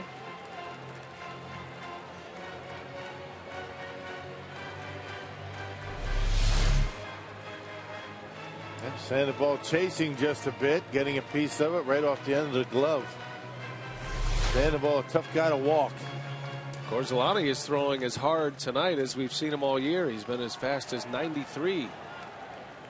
And he's thrown some terrific changeups as well already in this inning. See what he does here. The 1-2 down in the dirt. Good block by Lucroy. That might have been the changeup there. And now the count goes to 2-2. Well, the Brewers were on the board first. Got a home run in the second from Gomez. Giants scored 3 in the third inning. And then the Brewers with an 8-run bottom of the third. Since that time, the Giants with 4 unanswered, and that's where we are, 9-7. 2 outs, top of the 8th. Runner goes, and a strike call. Down goes Sandoval. Gorzolani with back-to-back strikeouts. 2 backward Ks to get the Brewers to the bottom of the 8th with a lead.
His bullpen, not only tonight, but over the last couple of games. Tom Gorzolani, a couple of strikeouts there in the 8th inning out of the bullpen. But I'll tell you what, Davey, this all leads to victories when things get short up at the end, and they've done a tremendous job from the 5th inning on. Well, they certainly have. You know, Peralta didn't go deep in the ball game, and then Fires came on and did a nice job. But then Kinsler and Gorzolani and Ashford and then Gorzolani just put lights out. All right, we're going to cover it all. Brewers Live postgame is on the way. We'll hear from the Brewer players, maybe Tom Gorzolani as well, and also Ron Renicky and our instructional coming up. Brewers Live postgame, Brian. All right, Craig and Davey, thanks. It would be an interesting decision if the Brewers hang on to win this game, who would in fact be the pitcher of record for the Brewers. Yeah, the most effective pitcher out of the bullpen, according to Tim O'Driscoll, the official scorer here at Miller Park. Could give it to Kinsler, who kind of snuffed out a rally. John Axford pitched well. And Gorzolani just coming up with back-to-back strikeouts. So the late bullpen has been effective for the Brewers. And here we go to the 8th. Logan Schaefer will lead off for Milwaukee. George Contos worked a scoreless inning in the 7th. He came in with a runner at first and nobody out, and retired the next 3 hitters. Schaefer 2 for 12 at the plate this year.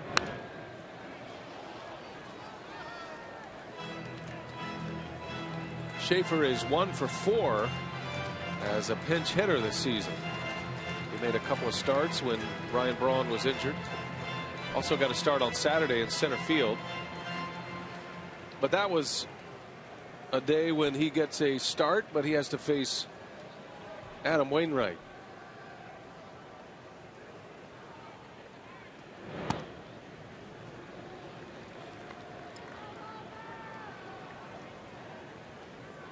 Logan Schaefer, who's been in the headlines a little bit lately, has a look-alike for Masters champion, the Aussie Adam Scott. You see it? Yeah, you're right.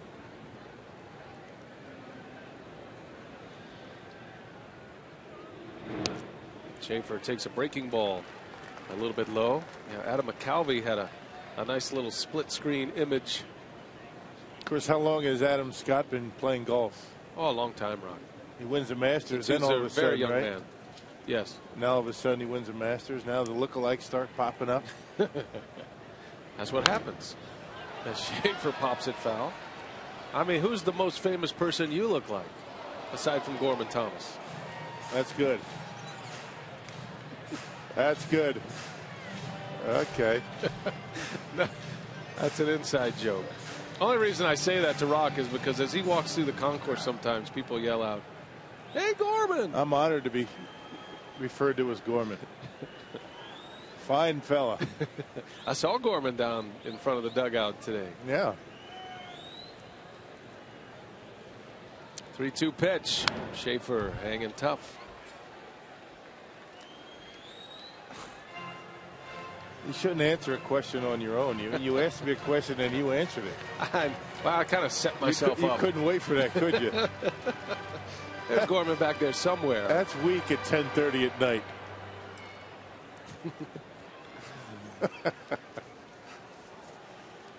Here's another 3-2. Schaefer hits out with the air to right. Pence going back with room. And there's out number one. Just didn't get it all, did he? Hit it well. Hey, this Sunday the Brewers take on the Chicago Cubs at 1:10 p.m. and all fans in attendance get a George Scott bobblehead, compliments of Toyota. Visit Brewers.com for tickets. Oh, I love the lighting for the George Scott bobblehead. You could just put a bobblehead on the floor, or you could do it like this. So come out and join us. This coming Sunday, Dale Swaim's Cubs will be here. That one's hit well. Aoki sends it deep to right, and there it goes. Nori Aoki with home run number 2. And the Brewers add to their lead. It's now 10-7 Milwaukee. And 3 big flies for the Brewers tonight. That's more like it. That's a big run right there. Get yourself a 3-run lead. Yeah, with a 3-run lead, opposition can't bunt on you, advance base runners, and Contos put one right down the middle, and Nori gave it a pretty good swing and knocked it out of here. No doubt about that one.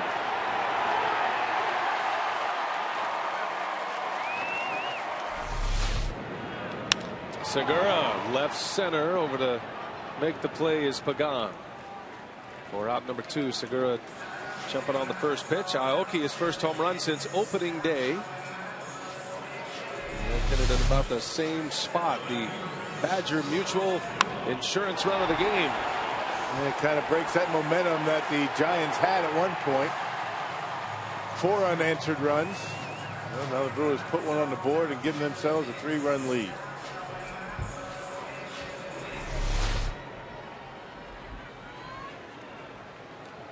Aoki, whose first home run in the major leagues was an inside the park home run last year.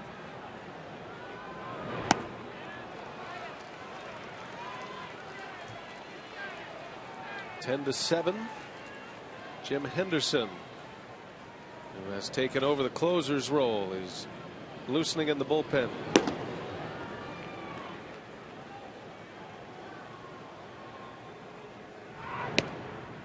We shouldn't be surprised that Aoki is hitting for some power to start this season. He's not a guy that's going to hit 25 home runs. But there were some years in Japan he did hit a ton of home runs. He actually had a 20 home run season playing in Japan for Yakult. And that was the same year, back in 07, that he won a batting title. He had 346 in 07, one of his 3 batting championships.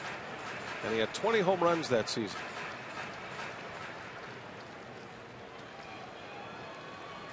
Guy who had done a lot in Japan. He had certainly raised the level of his game to a superstar quality in Japan. He won a stolen base crown, 3 batting titles, 6 gold gloves. He decided he wanted to test his game against the best in the world in the United States, and the Brewers are glad to have him. It's his 2nd year here. Yeah, top of the order has been very good ever since Ron Renneke put him in the leadoff spot last year. He's done a bang-up job. Ryan Braun down on strikes. His 4th strikeout tonight. I don't think I've ever seen that. But Nori Aoki adds to it. He grits his teeth and sends one out. His 2nd homer of the year gives the Brewers a 10-7 lead to the 9th.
He's the first African American, but other than that, he was just a great man. Period. A lot of people don't forget, or do forget that. I think it took a strong person and a baseball player to break in like that and come into play. So it was a great thing. Obviously, to get me here too as well. The thoughts of Brewers 2nd baseman Ricky Weeks on Jackie Robinson, and he's always one of those up front, willing to give his thoughts on the great Jackie Robinson, especially on this day, wearing number 42. Jackie Robinson Day here in Milwaukee. Officially in baseball, it was yesterday. These two teams were off, so they honor the man wearing number 42 tonight.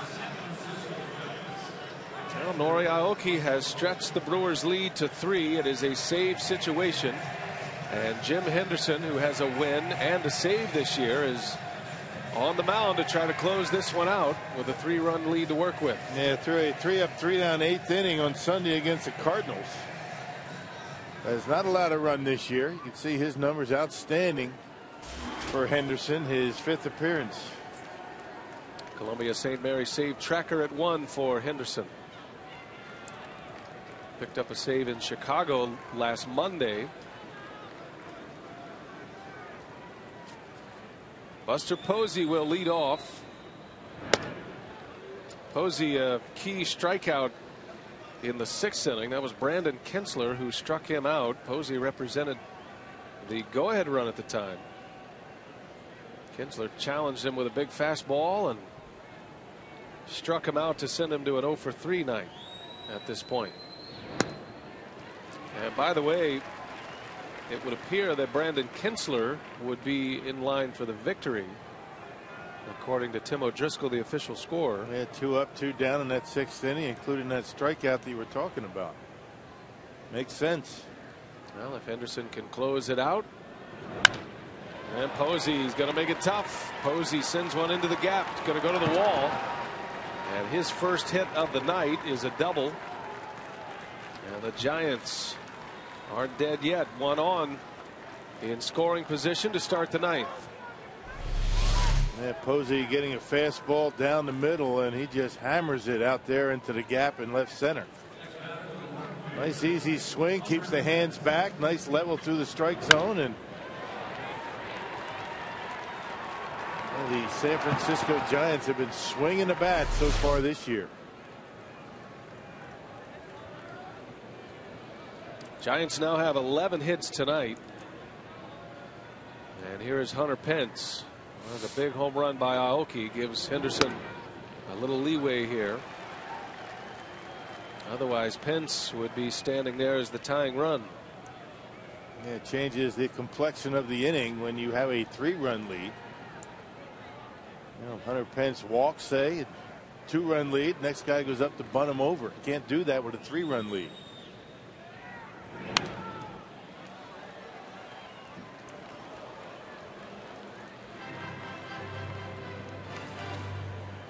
Pence hit a game-tying home run on Sunday at Wrigley. That was in the 9th inning with 2 outs and 2 strikes. And he tied the game. The Giants would end up winning that game in 10 innings. They took 3 out of 4 from the Cubs. Come in with a 9-4 record.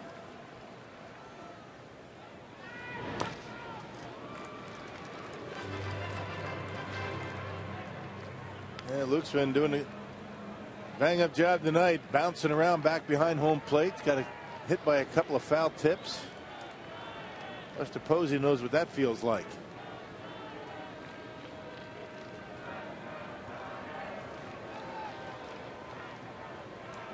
Henderson trying to keep that tying run in the on-deck circle.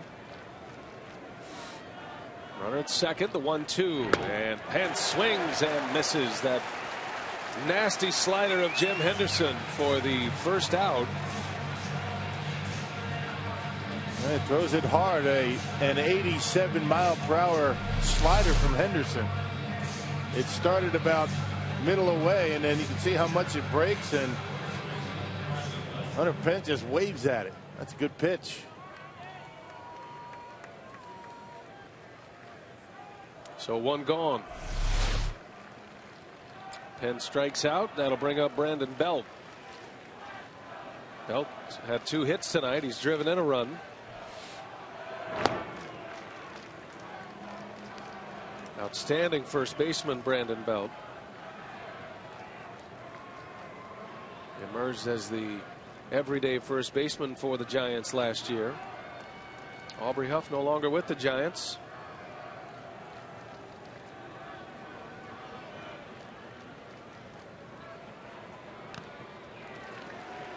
One and one.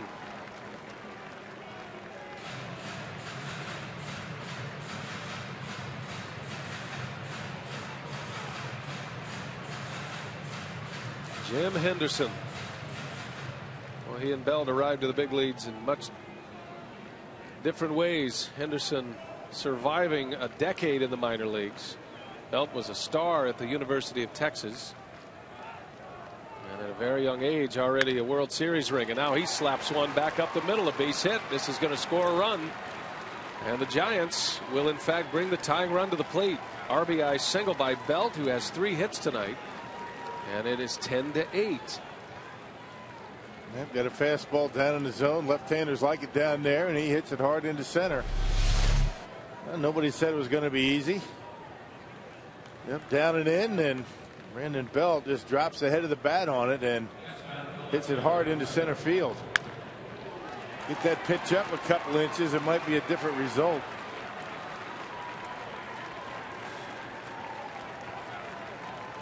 Well, the Giants, for the 4th time in the last 5 innings, I beg your pardon, for the 5th time in the last 5 innings, bring the tying run to the plate. They have been threatening in a big way as Blanco gets jammed. Back is Segura, right there for it, and out number 2. So Henderson makes quick work of Gregor Blanco. And now the Giants down to their last out. And Bochy is going to go to the bench with the pitcher spot coming up. It'll be Andres Torres.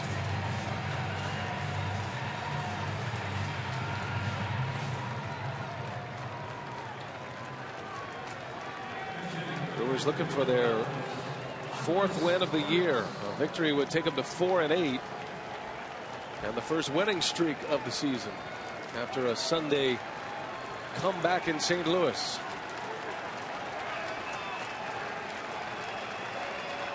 Andres Torres. And a slider strike. Dropped one in on the back door. It's 0-1.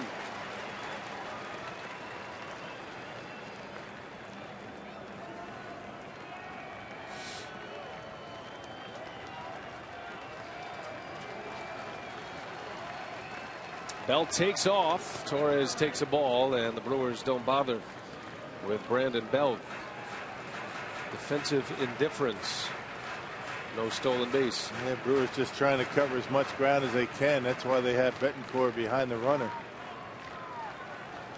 That run at second base means nothing.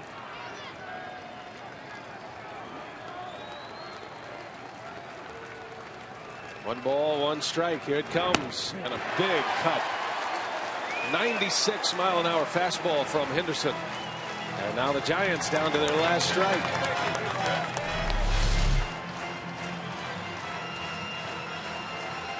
Right down the middle, blew it right by him. Henderson looking for his second save. One ball, two strikes, tying run at the plate. And Torres lays off. And it's ball two. Good take. Torres has hit a couple of home runs here in his career at Miller Park. He's a little guy, but he's got some pop. 1 for 3 as a pinch hitter this year.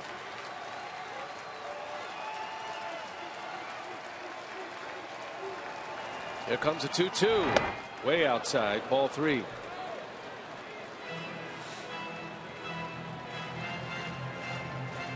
Just trying to stay with the hard stuff. You don't want to speed his bat up and leave a slider up in the zone and let him pull one out of here.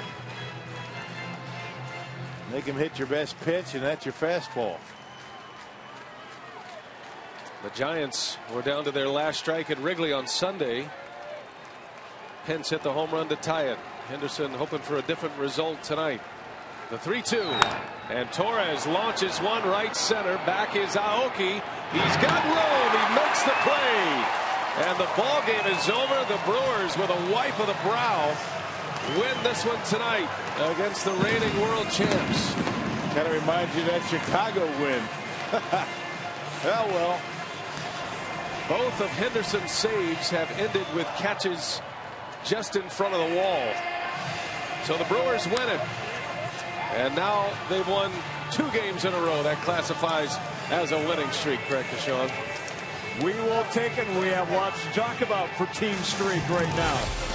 Brewers a winner 10-8, a slugfest. Plenty to talk about. Ron Renicke's press conference on the way. Get inside the clubhouse, plus our instructional. Coming up, Brewers Live is next.